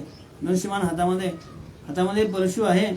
अत्यंत अशा प्रकारचं क्रोधिष्ठ अशा प्रकारची अवस्था आहे आणि त्या नगरीच्या ठिकाणी प्रत्यक्ष परशुराम आले आणि राजाला आता युद्ध करायचंय. मग काय घडलं ऐकून घ्या. जय विभाडो राजनगरीन ते प्रजा पीडिती सामग्रीन राजा निघालिया बाहेरीन सहपरिवारी मारीन. आता ऋषींच्या ठिकाणचा विवेक आहे बघा. ऋषीवर म्हणतात जर आपण गावात जाऊन गेल्या जर संग्राम करावा, गावात जाऊन काही नाजूस करावा, युद्ध सुरू करावं, तर एका राजाबरोबर अनेकाला मारलं जातं. अनेक ऋषी लोक, अनेक बाकीचे राजा, गावामध्ये अनेक प्रजा असेल, त्यांना त्रास नको. जर आपण युद्ध करायला गावात गेलो तर युद्ध म्हटलं की काय असं मोठी हानी होते. जसं महाभारती युद्धामध्ये सगळे राजे त्यामध्ये आले बघा. असं युद्ध कधी मोठी हानी झाली महाभारती युद्धामध्ये, मोठमोठ्या सगळ्या प्रकारच्या राजा लोकांना मारावं लागलं. काही काळ संबंध नसताना एवढा मोठा घोटाळा झाला महाभारत युद्धामध्ये. तसंच आयतं संत किंवा परशुराम विचार करतात जर मी गावात गेलो तर काय होईल, राजाबरोबर बाकीची प्रजा आहे ना, त्यांनाही त्रास होईल, म्हणून असं करावं, राजा गावाच्या बाहेर आला मग मारावा असा मला विचार केला. त्याच्या मुलासोबत मारायचा निश्चय पक्का आहे, पण बाहेर आल्यावर मारावा असा विचार केला म्हणतात. बाहेर येऊन या करावे रणन सांगोनी धाडू धर्म वचनन नगरी फिरता आपण होईल कंदन प्रजेचे. आपण काय करावं, राजाला बाहेर बोलवावं, गावाच्या बाहेर बोलवून घेऊन युद्ध करावं. ते योग्य का? गावात युद्ध केलं तर सर्व स्त्री वृद्ध आबाल या सर्वांना याचा त्रास सहन करावा लागेल आणि त्रास होतोच. याचे जे झळ मात्र सर्वांना भोगावं लागते. स्त्री असो, आबाल असो किंवा वृद्ध असो, कुणाचा मुलगा, कुणाचा पिता, कुणाची अशा प्रकारची हानी होतात ना. आणि मग युद्ध कधीही संग्राम वाईट आहे, कधीही युद्धाचा प्रसंग वाईटच आहे. युद्ध भांडण हे सगळं वाईट आहे, त्याचा परिणाम वाईट असतो. ईश्वर म्हणतात मग बाहेर बोलून घ्यावं, एखादा धरत्याला सांगून बघावं, धर्मवचनानं बाहेरनं बोलून घेऊ, त्याला बोलवायचं बाहेर असताना आणि मग युद्ध करावं. आपण गावात गेलो तर युद्ध होईल, तिथं लोकांना त्रास होईल, हे नको असा विचार केला. मग ऐशे करून या जाणन राजान येईल मज भेनेन ते नगरी प्रवेश आपण राजभवन लक्षण सांगून बघू. आपण निरोप पाठवायचा, राजा युद्धाकरता बाहेर आहे, आणि नाही युद्ध करता आला मग आपण काय वाजायचं म्हणजे आपण जाऊन युद्ध करायचं, बोलायचं नाही, मारायचं नक्की निश्चय. देश युद्ध करणं हे क्रमप्राप्त आहे, पण सांगून बघू. धर्मवचन ऐकलं, आला बाहेर गावाच्या युद्ध करून त्याला मारू, नाही ऐकलं गावात जाऊनही मारू असणार असा विचार केला. मग काय घडलं? प्रजेशी देऊन या भयदान स्वस्त राखून गो ब्राह्मण राजभवनी प्रवेश्वरण सहस्रार्जुन वदिन. मनाच्या ठिकाणचा परिश्रमाचा विचार आहे. जी प्रजा आहे त्यांना अभयदान द्यायचं. गावात जरी आपला प्रसंग आला, समजा राजा नाही झाला गावाच्या बाहेर युद्ध करता, मग आपण गावात जायचं, सगळ्या लोकांना सांगा तुम्ही शांत राहा, तुमचा काही संबंध नाही. प्रजेला अभय द्यायचं, प्रजेला शांत करायचं. गायी आणि ब्राह्मण यांनाही स्वस्थ करायचं. बघा, ह्यांना अभय द्यायचं. गायी, ब्राह्मण, प्रजा यांना आपल्याकडून कुठल्याही प्रकारचा त्रास होता कामा नये असा मनाचा विचार कोणाच्या परिश्रमाचा आहे. ते म्हणतात अभय द्यायचं, गायी ब्राह्मणाला सुद्धा ठेवायचं आणि फक्त राजालाच राजे सिद्ध करायचं, राजभवनात जायचं आणि राजाच मारायचा अशा प्रकारचा निश्चय मनामध्ये आहे. युद्धास यावे मज प्रतीन सांगून धाड कोणा हातीन ऐशे विचारिता चित्तीन तो पुष्पे हस्ती भेटला. आता युद्धाकरता ये राजा, तो युद्ध करण्याकरता गावाच्या बाहेर युद्धभूमीच्या ठिकाणी यावं असं सांगायचं होतं. मनामध्ये विषय निश्चय केला होता. तेवढ्या वेळामध्ये असं झालं, एक फुलवाला माळी, तो माळी कुठला होता? नेमका राजवाड्यामध्ये होता. तो राजाचा सेवक होता आणि नेमकं ते फुलवालं असं म्हणून चाललं होतं. ऋषी त्या ठिकाणी बाहेर विचार करत होते आणि ती फुलवाला चाललेलं बघितलं. काय केलं म्हणतात? राजाचे देवपूजेचा माळीन पुष्पे घेऊन या करतळीन ब्राह्मणासे अभिनव शैलीन प्रातकाळी पाहू आला. तो पुजारी होता राजाचा तो सेवक होता आणि तो नित्य नेमानं काय करायचा? राजाला पूजे करता जी फुलं हार लागायचे ते घेऊन जायचा. तो माळे होता. मग त्यानं आपल्या हातामध्ये काही फुलाचे हार, काही असं फुलं घेतली होती आणि तो हातामध्ये घेऊन राजाकडे चालला होता. पण जाता जाता सहज गावाच्या बाहेर एक दिव्य अशा प्रकारचा ब्राह्मण आहे आणि ब्राह्मणाला पाहिलं आणि त्याला वाटलं सहज कोणते काका आहेत, कसे काय आहेत, बघा म्हणले, काका चौकशी करावी. तो सहज समोर आला. मग काय घडलं? परशुराम पुषे त्यासीन फुले नेतासी कोणासीन तो म्हणे मी रायाचा विश्वासीन देवपूजे पाशी पुष्पधारी. आता परशुरामानं सहज त्याला विचारलं, ओ थांब म्हणले, कोण आहेस? फुलं घेऊन निघाला कुठं? त्याने सांगितलं, महाराज काका मी या ठिकाणी अशा प्रकारचा माळे, माझा नित्य नेमाचा नियम आहे की रोज असताना राजाला फुलं नेऊन देतो. राजाला पूजा करता जी फुलं लागतात, जे हार लागतात ते मीच पुरवतो. मी राजाचा अत्यंत विश्वासू अशा प्रकारचा आहे, म्हणून माझा प्रवेश कुठे सहज असतो घरामध्ये, राजाच्या वाड्यामध्ये. मला कुणी अडवित नाही. मी चाललोय म्हणजे राजाकडं, फुलं घेऊन निघालोय. अशा प्रकारे तो माळी सांगू लागला. राम सांगे पुष्पधार्यासीन जाऊन या शंकरायासीन मजशी यावे विद्यासीन सकळ सैन्याशी सन्नद्ध. त्यावेळी परशुरामाला वाटलं बरं झालं, म्हणजे चांगला माणूस आहे आणि तो तिथं निघालाय, आपला निरोप सहज जातोय, सहज भेटलंय, योग्य अशा प्रकारची अवस्था आहे. परशुराम म्हणतात, असं करा माळी दादा, गावात जावा आणि गेल्या गेल्या माझा निरोप सांगा राजा. राजा तू युद्ध करता गावाच्या बाहेर यावं, सैन्य सन्नद सगळी तयारी करून ये म्हणावं, असं काही सांगू नको. तुला युद्धाकरता आमंत्रण आहे आणि एक ब्राह्मण बाहेर वाट पाहतोय. तू सर्व सैन्य आपल्या सैन्यासह अगदी सर्व हत्यारांनीशी त्याला यावं असा माझा निरोप सांगावा, असं परशुराम त्या माळ्याला सांगू लागले. ऐकोणी राम वचनासीन माळी त्या ते उपहासीन मरणाधरणे का बैसलासीन विदरायासी वंचिती. आता एकटे होते परशुराम बरोबर, आणि एकटे असल्यामुळे ब्राह्मण वेश आहे, एकटे हातामध्ये मस्त परशु हातामध्ये, धनुष्य हातामध्ये आहे, पण एकटा एक ब्राह्मण आहे. त्या माळ्यानं सहज पाहिलं, चांगलं पाहिलं पुन्हा काकाकडं. म्हणजे ओ महाराज मरायचं काय म्हणते, काय बोलतो मला कळतं का? तुम्ही सर्व म्हणता राजाला गळा पाठव, तुम्ही एकटे दिसताय आणि तुम्ही राजाशी युद्ध करण्याची असणारी भावना धरली जगायच नाही का त्या दिवस म्हणले. अशा प्रकारे असणार या ठिकाणी तो माळी उपहासानं हसून पुरुष मला बोलू लागला. अंगी दिसे ब्राह्मणपण तुझं काले धनुष्यबाण परशुधरावया काय कारण तो वेद पठन करावे. ओ पाहिलं तर महाराज तुमच्याकडे बघितलं का असं दिसतंय ब्राह्मण दिसतंय ना. हो म्हणजे हो ब्राह्मण आहे. मग ब्राह्मण दिसतंय हातामध्ये वेदाची पुस्तकं 4 असणारे ग्रंथ घ्यावे वाचावे ते का धनुष्यबाण घेऊन कुठे निघाले म्हणजे मरायचं काय. आणि सरळ बोलता बोलणं की राजाशी युद्धाला बोलव की बरं दिसतंय का असं उपहासानं थोडंसं जरा पाहिलं जरा वाक्य दृष्टीने कुणी माळ्या त्याला वाटलं काय काका आहे मरायचं आहे काका म्हणजे ब्राह्मण आहे. हातामध्ये धनुष्यबाण घेतलं कशाला घेतले म्हणजे हातामध्ये का मरायचं का. वेदाचं वचन पाठ करावं वेद वचन शास्त्र वाचावं तुम्ही हे काम करावं का शस्त्र हातामध्ये घ्यावं निघालाय कुठं असं तो उपवासानं माळी आणि परशुरामाला बोलू लागला. राजा सैन्याची सनग्ध सबळन तू काय की ब्राह्मण बाळन तू का त्याशी युद्ध प्रबळन रण कल्लोळ घडे केवी. हो काका राजा ससैन्य राजा बोलावं म्हणताय ससैन्य बोलावं म्हणताय तैरणीशी बोलावं म्हणताय. राजाकडे अफाट अशा प्रकारचा वैभव संपन्न सैन्य आहे. राजाही पराक्रम आहे आणि तुम्ही एकटे ब्राह्मण दिसताय वेगळं लहान दिसताय ब्राह्मणाचं बाळ दिसताय. उगं मरणाच्या प्रसंगी का अशी वाचा निर्माण झाली मनामध्ये विपरीत बुद्धी आली काय म्हणले मरणाच्या प्रसंगीच्या मनामध्ये. राजा पराक्रम आहे ससैन्य आला तुम्ही काय बोलायचं आहे तुमच्याकडे वैभव नाही सैन्य दिसत नाही काही नाही युद्ध कसं घडू शकतं असा तो माळी उपासानं बोलू लागला.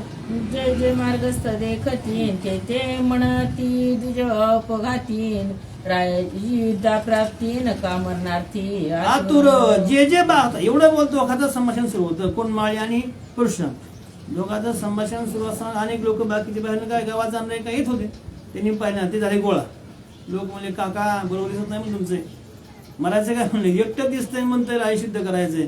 बहुतेक हा बामण मरायला टाकला आहे म्हणजे मरायला आले का इथे की बोलतंय ते मरायला करता बोलतंय याची वाणी असं नक्कीच मनाला कारण ठरेल. आता लोकांना बरोबर आहे लोकांचं काय माहिती पराक्रम पाहिल्याशिवाय कळत नाही लोकांना. ज्ञानोबाला असं केलं लोकांनी पैठणच्या ठिकाणी लोकांनी नावं ठेवली पण जेव्हा काही गती दाखवली पराक्रम दाखवला मग लोकांनी पाय पडले पण पराक्रमाशिवाय कोण पाय पडत नाही ना. परशुरामाकडे पाहिलं सगळे आसपासचे लोकही गोळा झाले सगळे म्हणून लागले काका ब्राह्मण तुम्ही येथे दिसता मरायचं काय अशा प्रकारची वाणी काय ओळखना करता राजासंग युद्धाची अपेक्षा करता बहुतेक तुमचं भरले वाटते म्हणजे असं लोक म्हणू लागले. क्षत्रियाशी युद्धाचे बळण ब्राह्मण शाप बळे सबळण ते तू अंची युद्ध प्रबळण पूर्ण केवळ अविवेकी. लोक म्हणाली महाराज क्षत्रिय राजांच्या ठिकाणी युद्धाचं बळ असतं ब्राह्मणानं शापानं आपला शापाचा उपयोग करावा शाप देवांना शापानं भस्म करावा. ब्राह्मणाकडे काय असतं शस्त्र हातात घेऊन आहे त्यांनी काय करावं आपल्या वाणीमध्ये ते ताकद आहे तपाचं त्यांना काय करावं शाप द्यावा. क्षत्रियाकडे युद्धाचं बळ असतं आणि तुम्ही तर म्हणता युद्ध करायचंय तुमच्या ठिकाणचा विचार बरोबर दिसत नाही तुमच्या ठिकाणचं ज्ञान आत नेण्यासारखं वाटतंय अविवेक दिसतोय विचार केला का नाही म्हणजे तुम्ही विचार करा थोडा. राजा क्षत्रिय आहे बलवान आहे तुम्ही ब्राह्मण आहात एकटे आहात राजा युद्धाचं युद्ध करण्याकरता ससैन्य येईल तुमचं काय टिकेल का नाही अशा प्रकारे लोक अगदी उपवासानं परशुरामाला बोलू लागली. पटणार लोकांना चमत्काराशिवाय नमस्कार कोणी घालणार नाही. परशुरामाने विचार केला साधुत्व येत कोणी ना आपण सांगतोय साधुत्व लक्षणानं आपला अंतरातला भाव वेगळा आहे. युद्ध करावं तर बाकीची हानी होईल स्त्री बालक बाकीच्या गायी ब्राह्मण त्रास होईल म्हणून आपला प्रसंग वाटतं की युद्ध बाहेर करावं पण लोकांना कळत नाही आणि आपल्या ठिकाणचं ज्ञान यांना समजण्यासारखं नाही. साधुत्वाचं लक्षण यांना कळणार मग काहीतरी चमत्कार करावा लागेल असणार यांना काहीतरी गंमत दाखवल्याशिवाय हे मानणार नाहीत असं सहसा कुणी ऐकत नाही. पुरुषार्थ करावं लागेल परशुरामाने विचार केला. आयशे परशुराम निर्धारीन मग अधुमसोनिया फुलारीन फुले हिरोनिया घेतली करीन जाय शंके करीत कारण राज सहज सांगून जमत नाही. परशुरामाने काय केलं तर फुलारी माळी त्याला धरला असणारा त्याला धुमसला त्याला 2 लागावल्या हातातली फुले खाऊन घेतली तिला ढकलून मग लागला बॉम्ब जायला. मग असं गुणांना सांगितलं आधी नाही त्यानं ऐकलं सांगितलं होतं की निरोप दे नाही सांगितलं नाही सांगत म्हणलं मग रागानं परशुरामाने काय केलं त्याला जरा 2 लावल्या असता हातातली फुलं घेतली खाऊन लागलं मग का कराय मग बोंबलत चाललं गावात. मग काय घडलं आगा ते पिढेला फुलारीन तो शंक करी राजद्वारीन ऐकोनी धाकतीन रणारीन राजा भीतरी जिता की मेला. जेव्हा आघात झाला जेव्हा अंगावर 2-3 पडल्या परशुरामाच्या हातात चटके बसले 2-3 लागवाल्यावर मग लागलं कान चोळा गाल चोळा असतात हातातली फुलं खाली हिसकावून घेतली असताना बोंबलत गावात चाललं. लोकांनी पाहिलं, म्हणले का हा माळी बोंबलतो, ह्याला काय झालं, कुणी हाणला, राजा जिवंत आहे का, मेला म्हणलं, ह्याला काय झालं. अशी लोक आता सगळे रस्त्यावाले. जेव्हा याचा आवाज झाला, कशाचा आवाज, मारल्यामुळे आवाज झाला, रडू लागलं, मोठा आक्रोश मांडला. आणि मग मात्र असं लोक जागी झाले आणि लोक विचारले, राजाला काय झालं का, ह्याला काय झालं का, राजा जिवंत आहे, आपल्या राजा आहे का नाही, कुणी कोणाला मारलं, अशा प्रकारचा असणार त्या ठिकाणी एकच गोंधळ सुरू झाला. सहस्रार्जुनाच्या राज्य भितरीन बोंब नायके स्वप्नातरीन ते बोंब पडली राजद्वारीन राजा भितरी जिता की मेला. लोकांनी असं का म्हणावं ते राजा जिवंत आहे का मेला. याचा अर्थ असा की आपल्या गावातला कायदा सुव्यवस्था पाहिली तर आजपर्यंत असं रेकॉर्ड आहे की आपल्या गावात कुणी सुद्धा कधी बोंबवलं नाही, कुणी सुद्धा कोणाला कुणी मारल्याचा आवाज झाला नाही, कुणावरती कुणी कोणाला मारलंय, कुणी असं आपल्या परकीय शत्रूंना आक्रमण करून कोणाला त्रास दिला असं कधी घडलंच नव्हतं. एवढा पराक्रमी राजा आहे. आणि जर असं घडत असेल याचा अर्थ राजाला मारलं काय, राजा जिवंत आहे की नाही, राजा आहे की नाही असा प्रश्न येतो. म्हणजे कधी घटना घडली नसल्यावर एखादी घटना अचानक घडली तर त्याविषयी संभ्रम होतो. आणि जसं लोकांचा संभ्रम झाला की गावचा राजा आहे की नाही असं का घडावं, लोक बोलावी. ऐशे विश्वासमुखी वार्तान भविष्य देव वाग देवतान ती बोंबराय ऐकतान चळकाप चित्ता सुतला. अशी विश्वतोमुखी वार्ता सगळ्या लोकांमध्ये झालं का की सगळी लोक म्हणू लागली. असं कधी नाही घडलं की फुलाला मारलं तो बोलतोय राजाद्वारामध्ये अशा प्रकारची बोंब झाली, अशी पहिली घटना. कारण राजाचं जशा प्रकारचं आहे, राजा ह्या राज्यामध्ये कुठल्या प्रकारचं संकट आलेलं नव्हतं. आणि आज असं का घडलं, सगळ्याच्या मुखातून वार्ता आली की राजा आहे का नाही, राजा जिथं आहे का नाही, का मेला का काय, अशा प्रकारे वार्ता का घडली. तर नक्कीच असं कधी पूर्वी घडलं नव्हतं.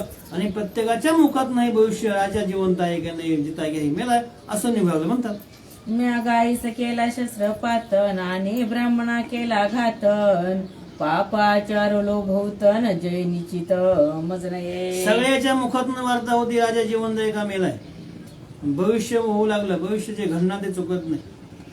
आणि तसंच घडलं. ही बोंब राजाच्या कानावरती गेली. राजानं घरामध्ये वाड्यामध्ये ऐकलं की कुणीतरी असताना दुःखानं मोठ्यानं आक्रोश करतोय. आणि ही घटना राजानं ऐकला, ही मनामध्ये भीती वाटली. कारण आपल्या राज्यामध्ये कधी अशा प्रकारचा अपशगुन घडला नव्हता, अशा प्रकारची बोंब कुणी केली नव्हती. आज ज्याती पहिल्यांदा बोंब होते त्या अर्थी नक्कीच काहीतरी संकट आलं. आणि राजाच्या मनामध्ये विचार केला, मी गायीस केला शस्त्रघात. बघा प्रत्येक प्रसंगामध्ये असं दिसतं की आपल्या हातून एखादं वाईट कर्म घडलं तर कुठली घटना असो, जसं राजा दशरथ मृत्यूच्या प्रसंगी त्यांच्या समोर तो ब्राह्मण तो श्रावणबाळा त्याची आई दिसली का, जे आपण वाईट कर्म आपल्याला घडेल ते मृत्यूच्या प्रसंगी सारी आपली कर्म डोळ्यासमोर नसतात. तसं झालं. राजाचा काळ समीप आला होता, मृत्यू समोर दिसतोय. आता परशुराम आले या अर्थानं समोर काळ उभा आहे. राजा मनामध्ये विचार करतोय, मी माझ्या हातून मोठ्या चुका घडल्या. काय घडल्या, स्वतः जसं माणूस म्हणतो आपण म्हणतो की कधी ना कधी एक दिवस ते भूत बोलतं, असं भूत बोलू लागले. राजा म्हणतो माझ्याकडून मोठ्या चुका घडल्या. काय घडल्या, मी गायीस केला शस्त्रघात. कामधेनू स्वर्गात दिव्य अशा प्रकारचं स्वर्गीचं रत्न आहे, मग तिला मी शस्त्रानं मारलं. ब्राह्मणाचा घात केला, मोठ्या प्रकारचं पाप माझ्याकडून घडलं.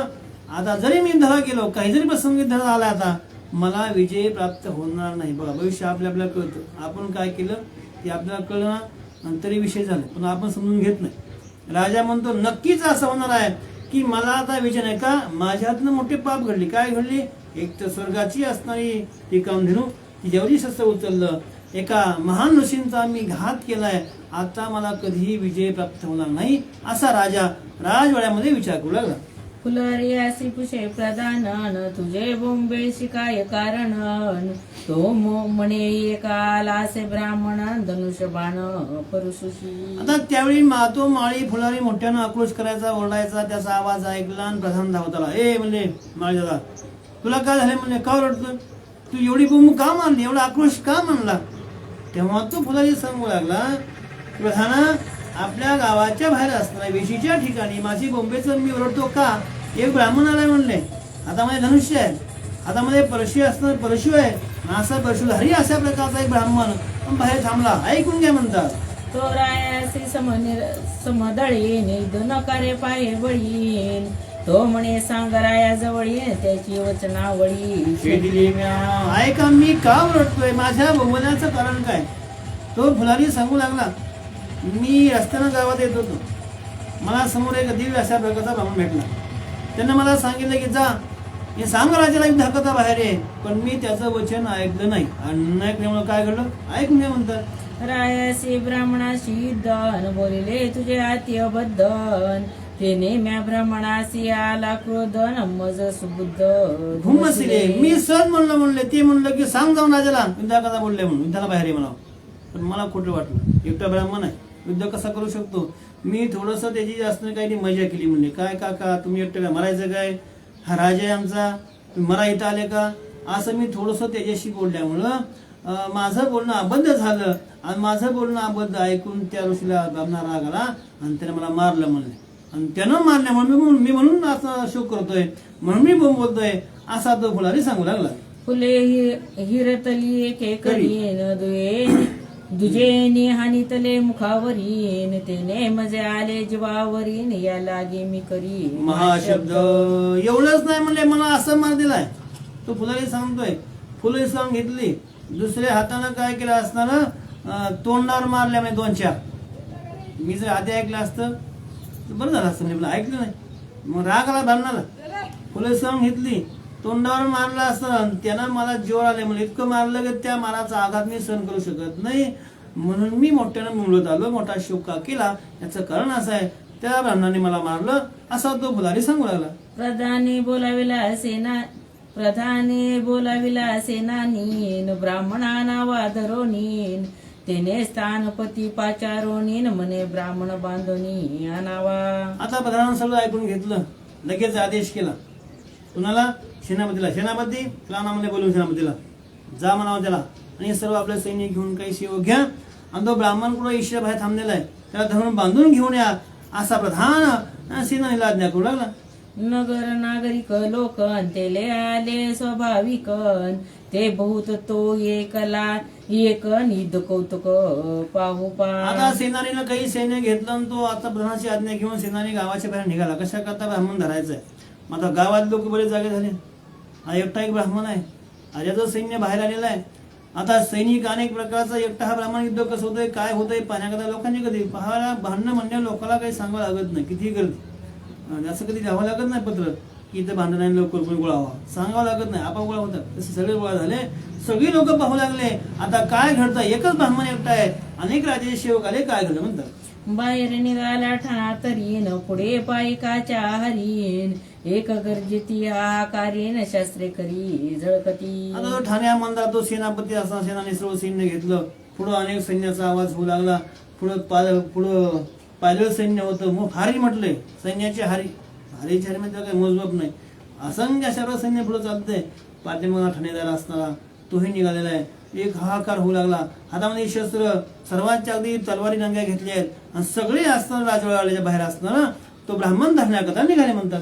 परशुराम म्हणे दिनान मारिली पुरुषार्थ कोणन याचा रायासी अपशकोनन होय ते चिन्ह करूयासी. अशा प्रकारचं सेनानी त्याचं सर्व सैन्य एवढ्या प्रकारचा लवाजमा गावाच्या बाहेर येऊ लागला. परशुरामानं पाहिलं, विचार केला.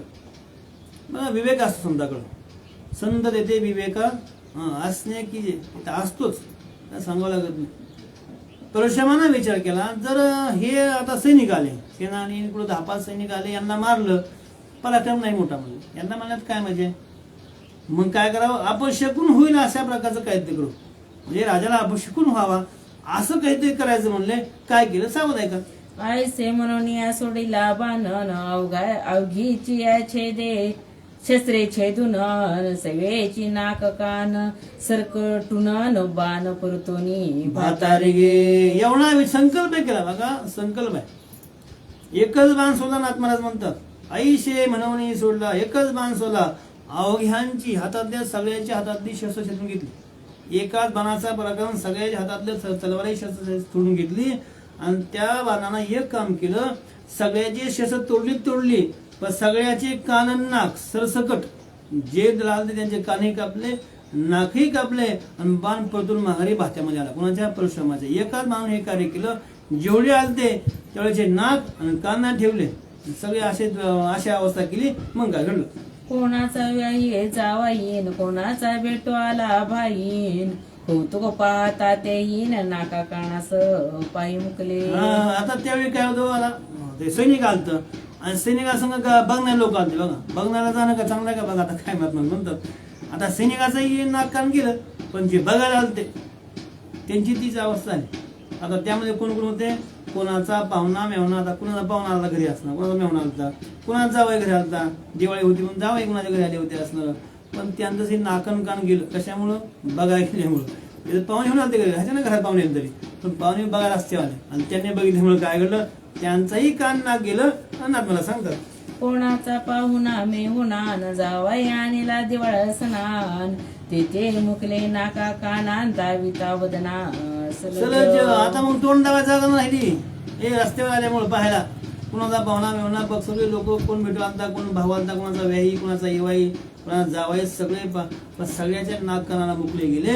मोठ्या प्रकारचा असता, कुणी दिवाळीला आलं तर कशाला सगळे नाक कान गेले गेले. आता तोंड दाखवा जागा नाही, सलज्ज सर्वांना लाज वाटू लागली. अशी अवस्था परशुरामाच्या एका भावना केली म्हणतात.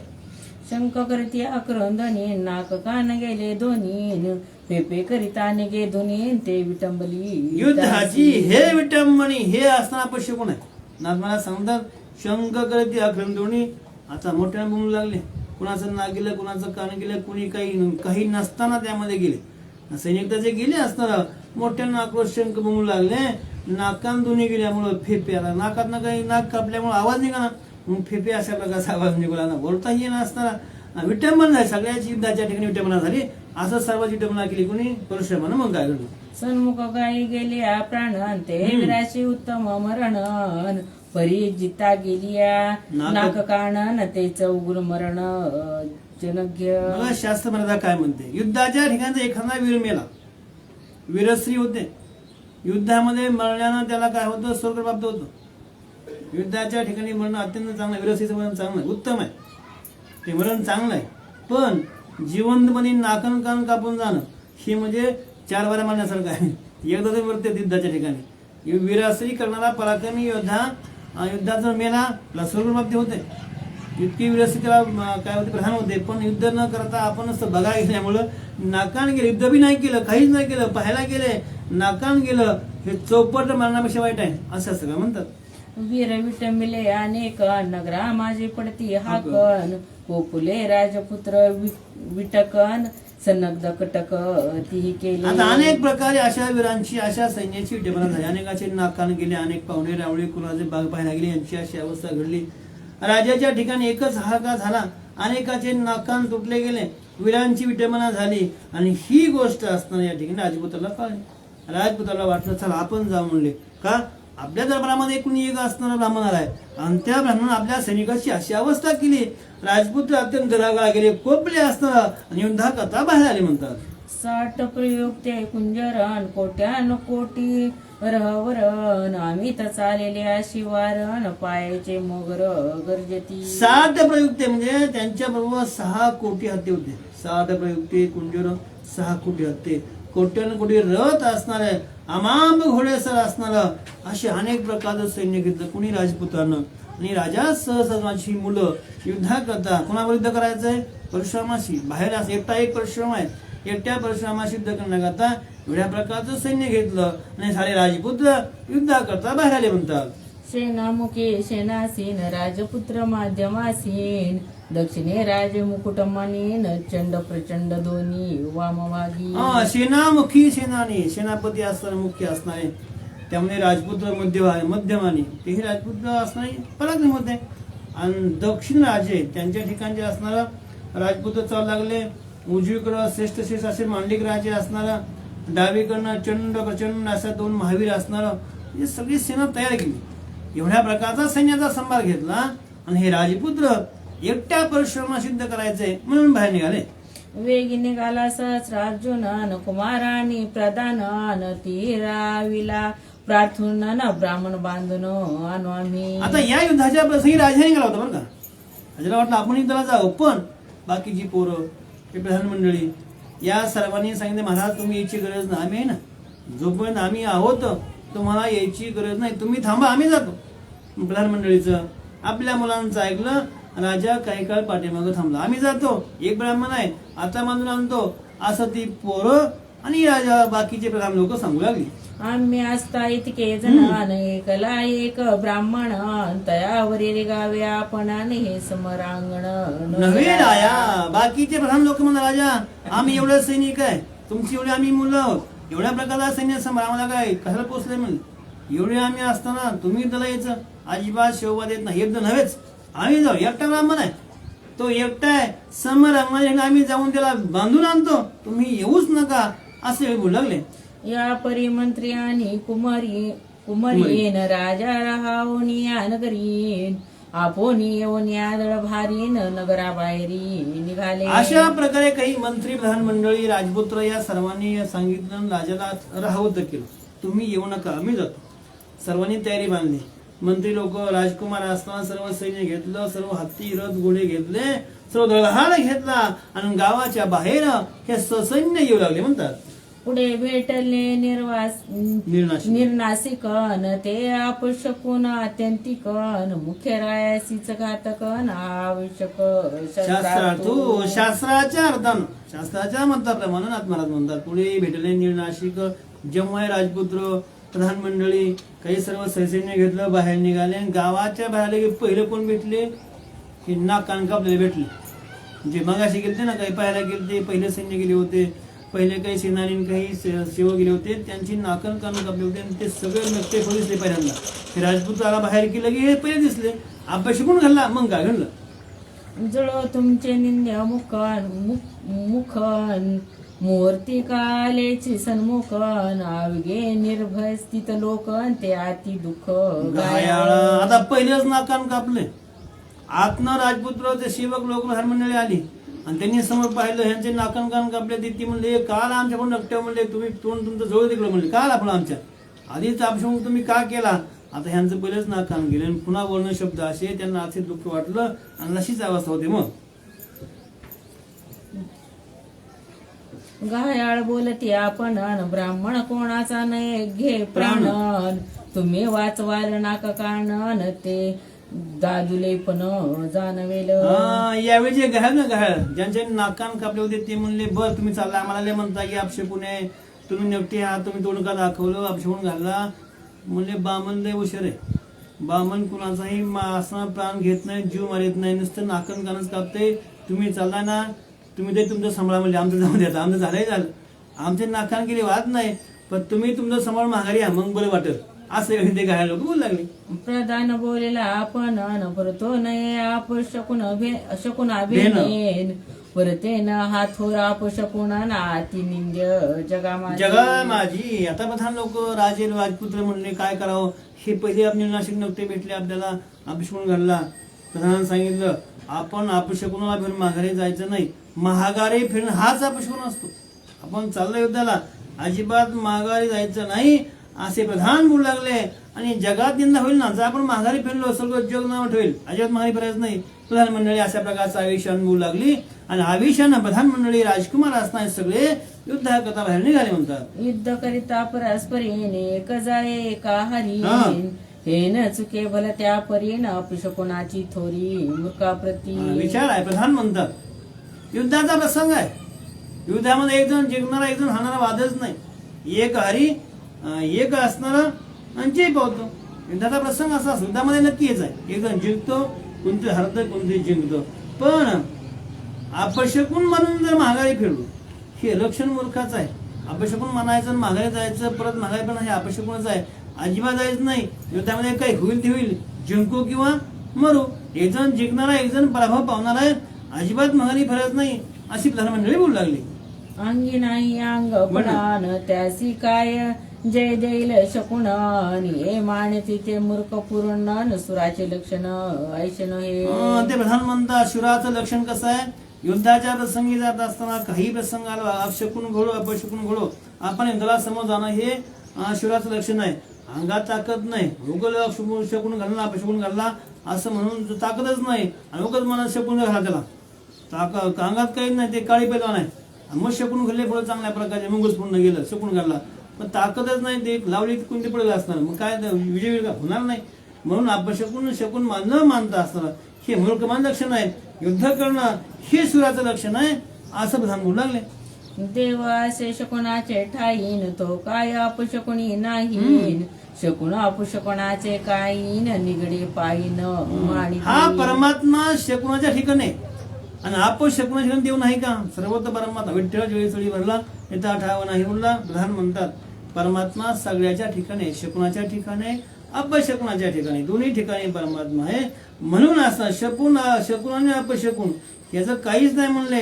आणि जे इंद्रही वीर असतात, जे खरे असणारे वीर असतात ते शकुन आणि अपशकुन न मानतात आणि समोरची जी परिस्थिती आहे त्याला सामोरं जातात, ते खरे वीर ठरतात. अशा प्रकारचा विचार या प्रधान लोकांचा पुढे निघाले म्हणतात. असे बोलणे प्रधान त्रिहाटी बेरी निशानन सैन्य चालविले संपूर्ण पुढे ब्राह्मण लक्षण. अशा प्रकारचा विचार केला. प्रधान मंडळीचा विचार बरोबर आहे की युद्धाच्या प्रसंगी आपण पाठमोर व्हायचं नाही. कसलाही शकून घडो अपशकुन घडो युद्धाची आपलं कर्तव्य बजावलं पाहिजे. वीराचं ते कर्तव्य असतं. प्रधान मंडळात आपण युद्धाला जायचं. मोठ्या प्रकारचे निशाण युद्धाची असताना शकून युद्धाच्या सुरुवात करण्याचे निशाण भिरी नावाचं वाद्य वाजवलं गेलं. सर्व सैन्य पुढे निघालं. प्रधान समोर आहेत. समोर परशुरामाला मारायचंय. समोर आपलं एकच लक्ष हा ब्राह्मण याला मारण्याकरता सर्व सैन्य युद्धाच्या भेरी नावाचं वाद्य वाजवलं गेलं. निशांत हाटलं गेलं असणार. युद्धाला सुरुवात होणार. नाथ पुढे सांगू लागले. एका जनार्दने शरणन दानवाचे युद्ध दारुणन राम करील निर्दारण हिरण कंदन अवधारा. नाथ महाराज आपल्या सद्गुरूंना शरण जातात आणि जाऊन सांगतात की पुढे असणार अनेक प्रकार राजा साजून त्याची अनेक प्रधान मंडळी मुलं असणार. या सर्वांशी घनघोर अशा प्रकारचं युद्ध होईल. आणि या युद्धामध्ये सर्वांचा नाश, दानवांची वृत्ती असणारे हे राजा साजून त्याची मुलं प्रधान लोक या सर्वांचा नाश होईल. अत्यंत गोड अशा प्रकारची कथा युद्धाची पुढच्या अध्यायामध्ये सावधान ऐका असं नाथ महाराज सर्वांना विनंती करतात. स्वस्ती श्री भावार्थ रामायणी बालकांड एकाकार टीका रेणुका आख्यान नाम षोडशोऽध्याय. पुंडलिक हरी विठ्ठल श्री ज्ञानदेव तुकाराम पंढरीनाथ भगवान की जय. प्रभु रामचंद्र भगवान की, पवनसूत हनुमान की जय. शांती ब्रह्मनाथ महाराज की जय. अध्याय 17 शिवशकत.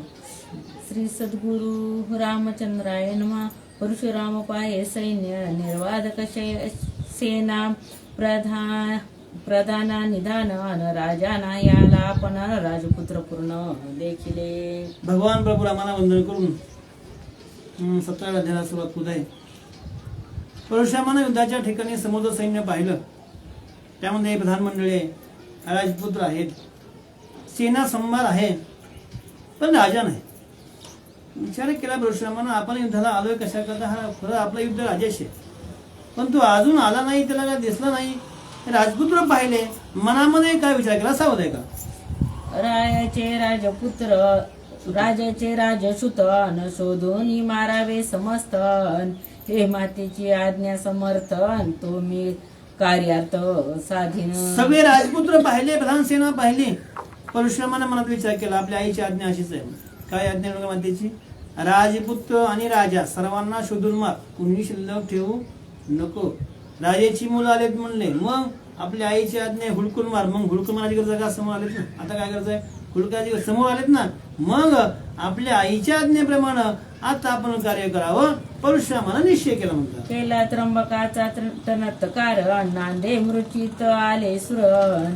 गजबजुनी करी ती किरण राजकुमार धाविघ्नले. केला त्र्यंबकाचा रणत्कार. समोर राजपुत्र पाहिले.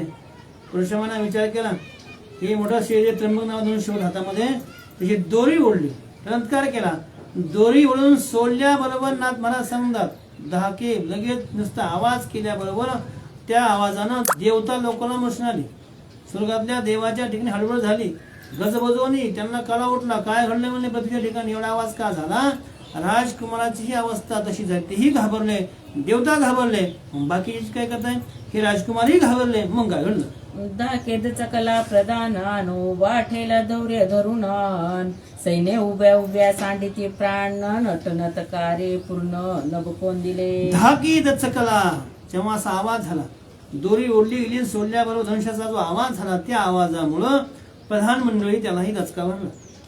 उभा त्याला आपण देह धरलं. आता कसं असतं युद्धाच्या प्रसंगी जो समोरचा जे धुरा असते त्यांना अत्यंत सावध व्हावं लागतं. जरी काही प्रसंग झाला तरी भीता कामा नाही. एवढ्या मोठ्या प्रकारचा आवाज झाला, प्रधान घाबरलं मनामध्ये, पण धीर धरला.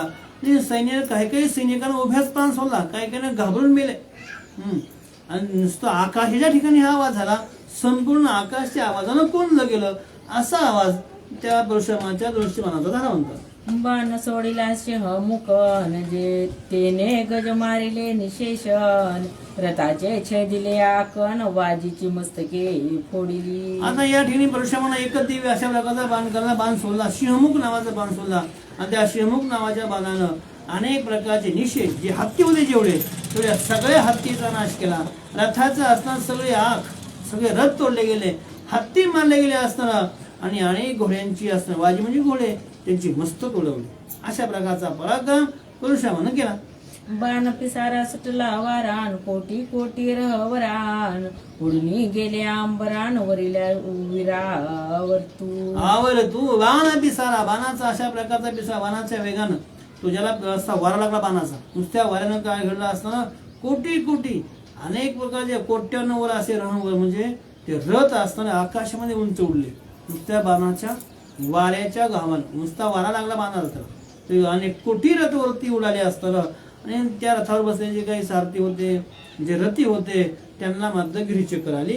ना तुम्हाला सांगतात वरील वीर तळी पडतन तळी चुरा धुरा चूर होतन रथ अंग भारे आदळतन तेने पीठ होत सुराचे. आता रथावरचे वीर रथासह खाली आणू लागले, त्यामुळे काही खाली सापडले. वरचा वीर खाली पडू लागला, होईल वीर तळी खाली पडला, रथ पडून पडायचा असताना, अंगावर पडला की ते चुरा व्हायचा असणार. त्याने अनेक प्रकारचे वीर, काहीचे हातपाय मोडायचे असणार. अशा प्रकारची अवस्था. रथ वरती गेले, खाली आदळल्या, मोठा आवाज झाला, त्यानं अनेक वीर त्यामध्ये मारले गेले म्हणतात. बाण सोडणी संपूर्ण नावरती पडले सैन्य जो जिकडे सरे चुकून न तिकडे बाण खडपड अनेक प्रकारचे बाण सोडले असणार. आणि या बाणानं आवर्ती पडले, सगळं सैन्य बाणाच्या टाप्यामध्ये आणलं गेलं. आणि बाणाच्या माऱ्या पुढं अनेक सैन्याचा नाश परशुरामानं केला. जरी एखाद्या सैनिकाला वाटलं आपण चुकून पळून जावं, जरी पळायचा प्रयत्न केला, हुडकून ते बाण असताना आणि त्याला मारत होतं, तिकडून त्याला त्याच्या अंगात घुसायचं. असे दिव्य बाण परशुरामाचे म्हणतात. दाके दाके गाया भेनेन आडवी ओढवती ओढनेन ओढणे फोडोनिया बाणेन सर्वांग संपूर्ण भेदिले. काय घाबरून काय केलं, काय लोकांना, काय वीरांना घाव लागतोय, बाण येतात म्हणून पुढं अशी ढाल केली.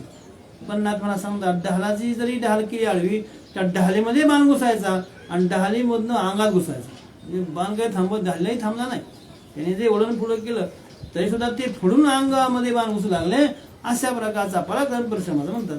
रामे मांडली रणकळीन शिराची केली चेंडू फळीन राजे मारेले आतुळ बरीन रुधिरा जुळी प्रसिद्धी होते. परशुरामानं काय, रामे मांडली रणकळी. परशुरामानं युद्धामध्ये असा खेळ मांडला. वीरांच्या मस्तकाची चेंडूगोळी केली, अनेक मोठमोठे वीर मारले गेले. आणि जे रथी सारथी अनेक प्रकारचे योद्धे जे पुढे समोर येणारे सर्वांचे मुडकी अशी जसं चेंडू उडवावा आणि तशा प्रकारे गडगड आकाशात घेऊ लागले. अनेक मोठमोठे राजांचा घात केला. हृदयांजळी पासून रक्त वाहू लागलं आणि ते रक्त भूतपासून करू लागले. असा मोठा संहार परशुरामानं युद्धामध्ये केला म्हणतात. सैन्य देखून महामारण कळबळले राजकुमारन प्रधान दावी गणले समरण अति दुर्बळ निजोदे. सैन्याची अशा प्रकारची महामारी झालेली, अनेक प्रकारचं सैन्य मारलं गेलं, रक्ताचा पूर वाहू लागला, अनेकाची मुंडकी आकाशामध्ये फिरू लागली. अशा प्रकारचा आपल्या सैन्याचा दळ भाराचा हाकार पाहिला. राजकुमारांना समोर पहिल्यांदा धावत आले, म्हणले आपलं सैन्य मारलं, एकटा ब्राह्मण आहे. अनेक वीरांना येणं पाणी पाजलं, अनेक वीर मारले गेले. प्रधान लोक राजाची राजपुत्र असणार युद्धाकरता समोर आले, जे दुर्धर होते, युद्धामध्ये पैन होते. काय घडलं म्हणतात. रे बाणाचे आजडाडान प्रधान उडविला रोकडान नेऊन टाकीला राजपुडान मस्तकी तडा पडून मेला. ग्रंथकार सांगतात परशुरामानं असा बाणाचा जेव्हा प्रधान पुढे आला, एकच दिव्य अशा प्रकारचा बाण सोडला. त्या बाणानं प्रधानाला असा उडवला की प्रधान नेऊन कुठं पडला, राजाच्या फुलावर पडला. आणि पल्ल्या डोकं आपलं जागेला मेला. कुठं, राजवाड्यासमोर. आता बाण कुठनं मारला होता, अगदी गावाच्या बाहेर युद्ध सुरू आहे.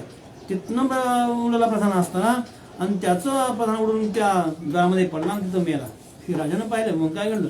चंडानी प्रचंडन तीद केले वितंडन त्याचे छेदून या भोदंडन दोहीचे मुंड पाडिले. आता या प्रसंगी चंडाने प्रचंड नावाचे दोन्ही बाजूला काही वीर होते.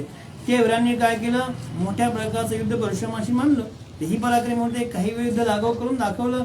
युद्धाच्या ठिकाणी 2 हात केले, पण युद्धाच्या ठिकाणी त्यांना सुद्धा परशुरामाने काय अटक केलं? त्यांचेही दोन्ही हात तोडले आणि दोघीचीही मुंडकी उडवली. मग काय घडलं? दोघे पडले अति दुर्धरण रणी उठला कारण धाक दे त्याचे छेदी वस्त्रन विरे विरे वीर आटिले. ग्रंथकार सांगतात, नाथ महाराज वर्णन करतात, जेव्हा असे चंड आणि प्रचंड हे दोघे महान योद्धे होते, त्या दोघांचे दोन्ही हात तोडले, मुंडकी उडवली. मग मात्र बाकीच्या सैनिकांचे मात्र धावपळ सुरू झाली. ते दोन्ही वीर मोठमोठे पडले, हाकार झाला आणि ज्यांनी मोठ्याने हाक दिली, नाथ महाराज सांगतात, ज्यानं मोठ्याने आरडलं आणि ते काय केलं? त्याचं तोंडीच हाक दे त्याची छेदी वक्र. बाणाचा पराक्रम बघा. जी मोठ्यानं कालवा करायचं, बोलायचं, त्याचं तोंडच छेदायचं, असं बाणा पराक्रम उडावा. विरे विरे आटले. अनेक वीर असताना मारले गेले. असा पराक्रम परशुरामाने केला. मग लक्षले राजकुमार ते चालेले अति दुर्धरण युद्ध चाले घनोगरण शस्त्र लागवे. मग आता या ठिकाणी प्रधान मारला गेला. चंड आणि प्रचंड नावाचे योद्धे मारले गेले. युद्ध घनघोर सुरू झालं. पुन्हा राजकुमार युद्धाकरता पुढे आले. आता कसं एक एक पुढे येऊ लागले. राजकुमाराने युद्ध सुरू केलं.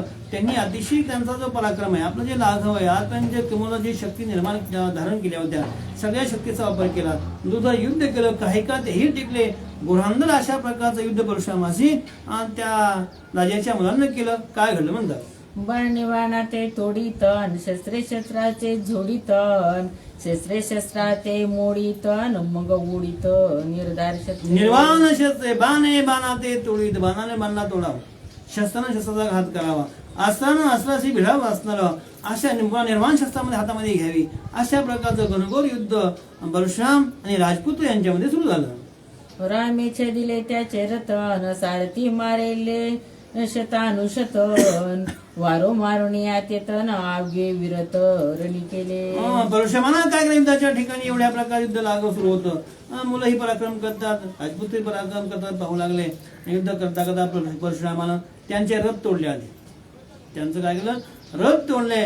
सारथीही मारले असणार, घोडेही रथाचे मारले आणि सर्वांना विरोध केलं. म्हणजे आता रथही तुटला, घोडे मेले, सारथी मेला. एकटे एक वीर राजपूत खाली उतरले आणि खाली उभा राहून युद्ध करले म्हणतात.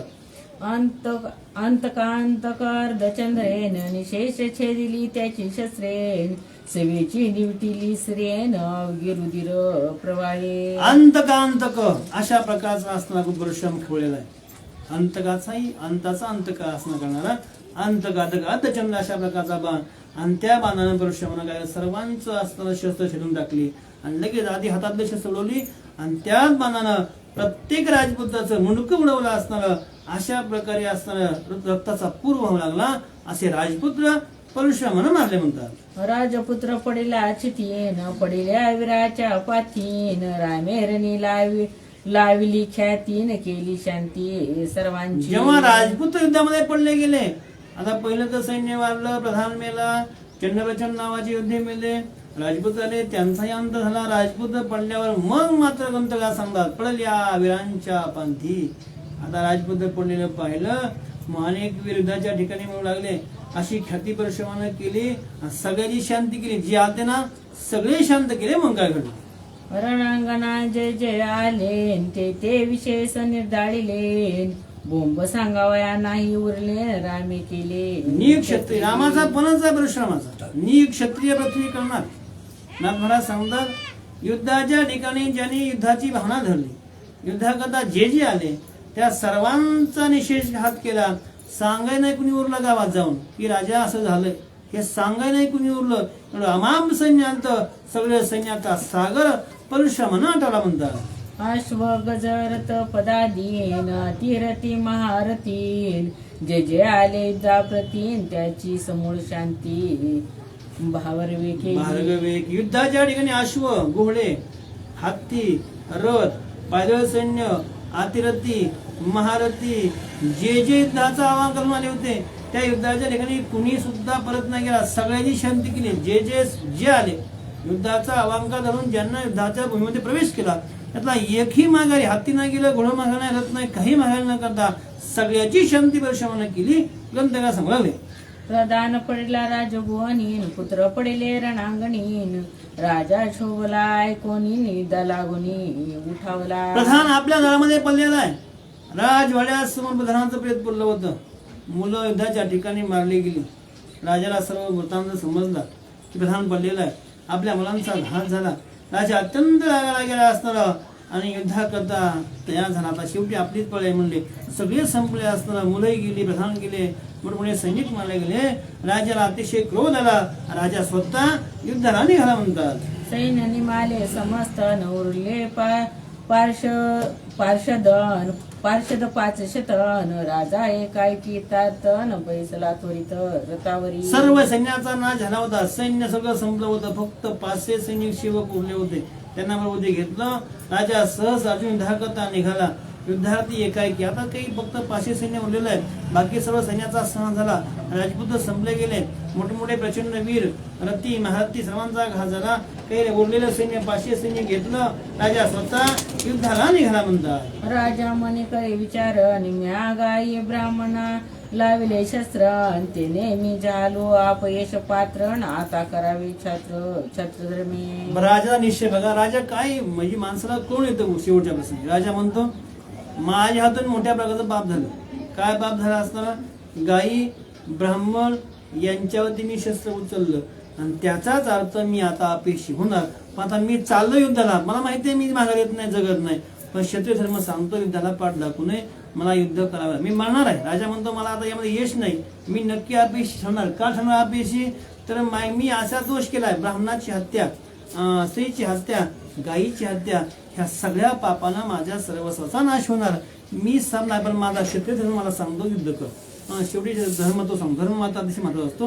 मग क्षत्रिय धर्माला युद्ध करायचं, मला फक्त युद्ध करायचं म्हणून करायचं, मी नक्की यामध्ये संपणार असा राजाचा निश्चय. पुंडलिक वरदे हरी विठ्ठल श्री ज्ञानदेव तुकाराम पंढरीनाथ भगवान की, प्रभु रामचंद्र भगवान की जय, पवनसूत हनुमान गोपाल कृष्ण भगवान की जय.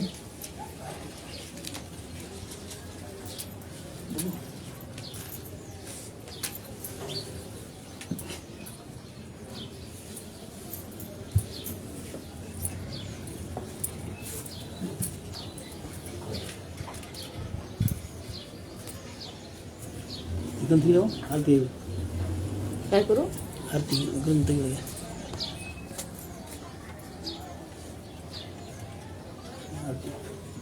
सुख करता दुःख हरता वार्ता विघ्नाची, नुरवी पुरवी प्रेम कृपा दयाची, सर्वांगी सुंदर उठ सेंदुराची, कंढीरके माळ मुक्ता पळाची. जय देव जय देव जय मंगलमूर्ती, दर्शन मात्रे मन कामना पुरती.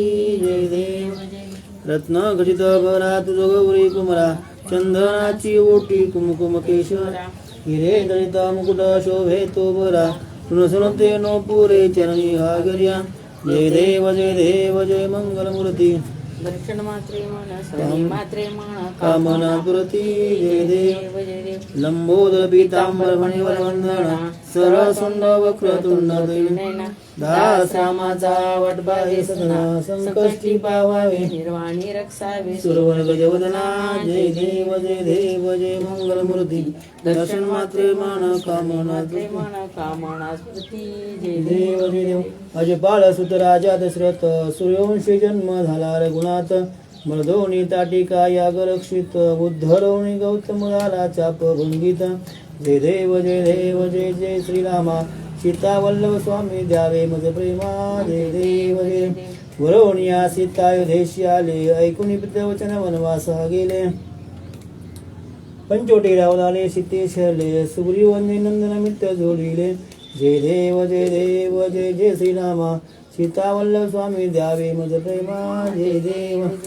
हस्ते कन्या सेतू बांधिला, घेऊनी वांद्र मिळा रावण मरदिला, विभीषणा राज्य स्थापना अयोध्येश्याला, एका जनाधनी चरणी नटला. जय देव जय देव जय जय श्रीरामा, सीतावल्लभ स्वामी द्यावे मद प्रेमा जय देव घाली लोटांगण श्रीने आलिंगन भावे वाय हरे राम राम राम हरे हरे हरे कृष्ण कृष्ण कृष्ण हरे राम राम राम हरे हरे हरे कृष्ण कृष्ण कृष्ण कुंडलिक हरे विठ्ठल श्री ज्ञानदेव पंढरीनाथ भगवान की जय प्रभु रामचंद्र भगवान की जय पवन सूत हनुमान की जय शांति ब्रह्म एकनाथ महाराज की जय रामकृष्ण हरि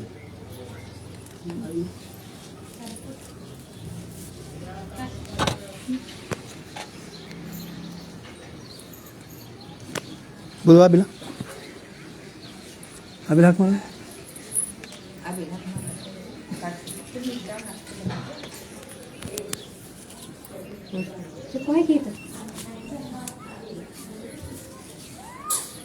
इकडं फिनिश करा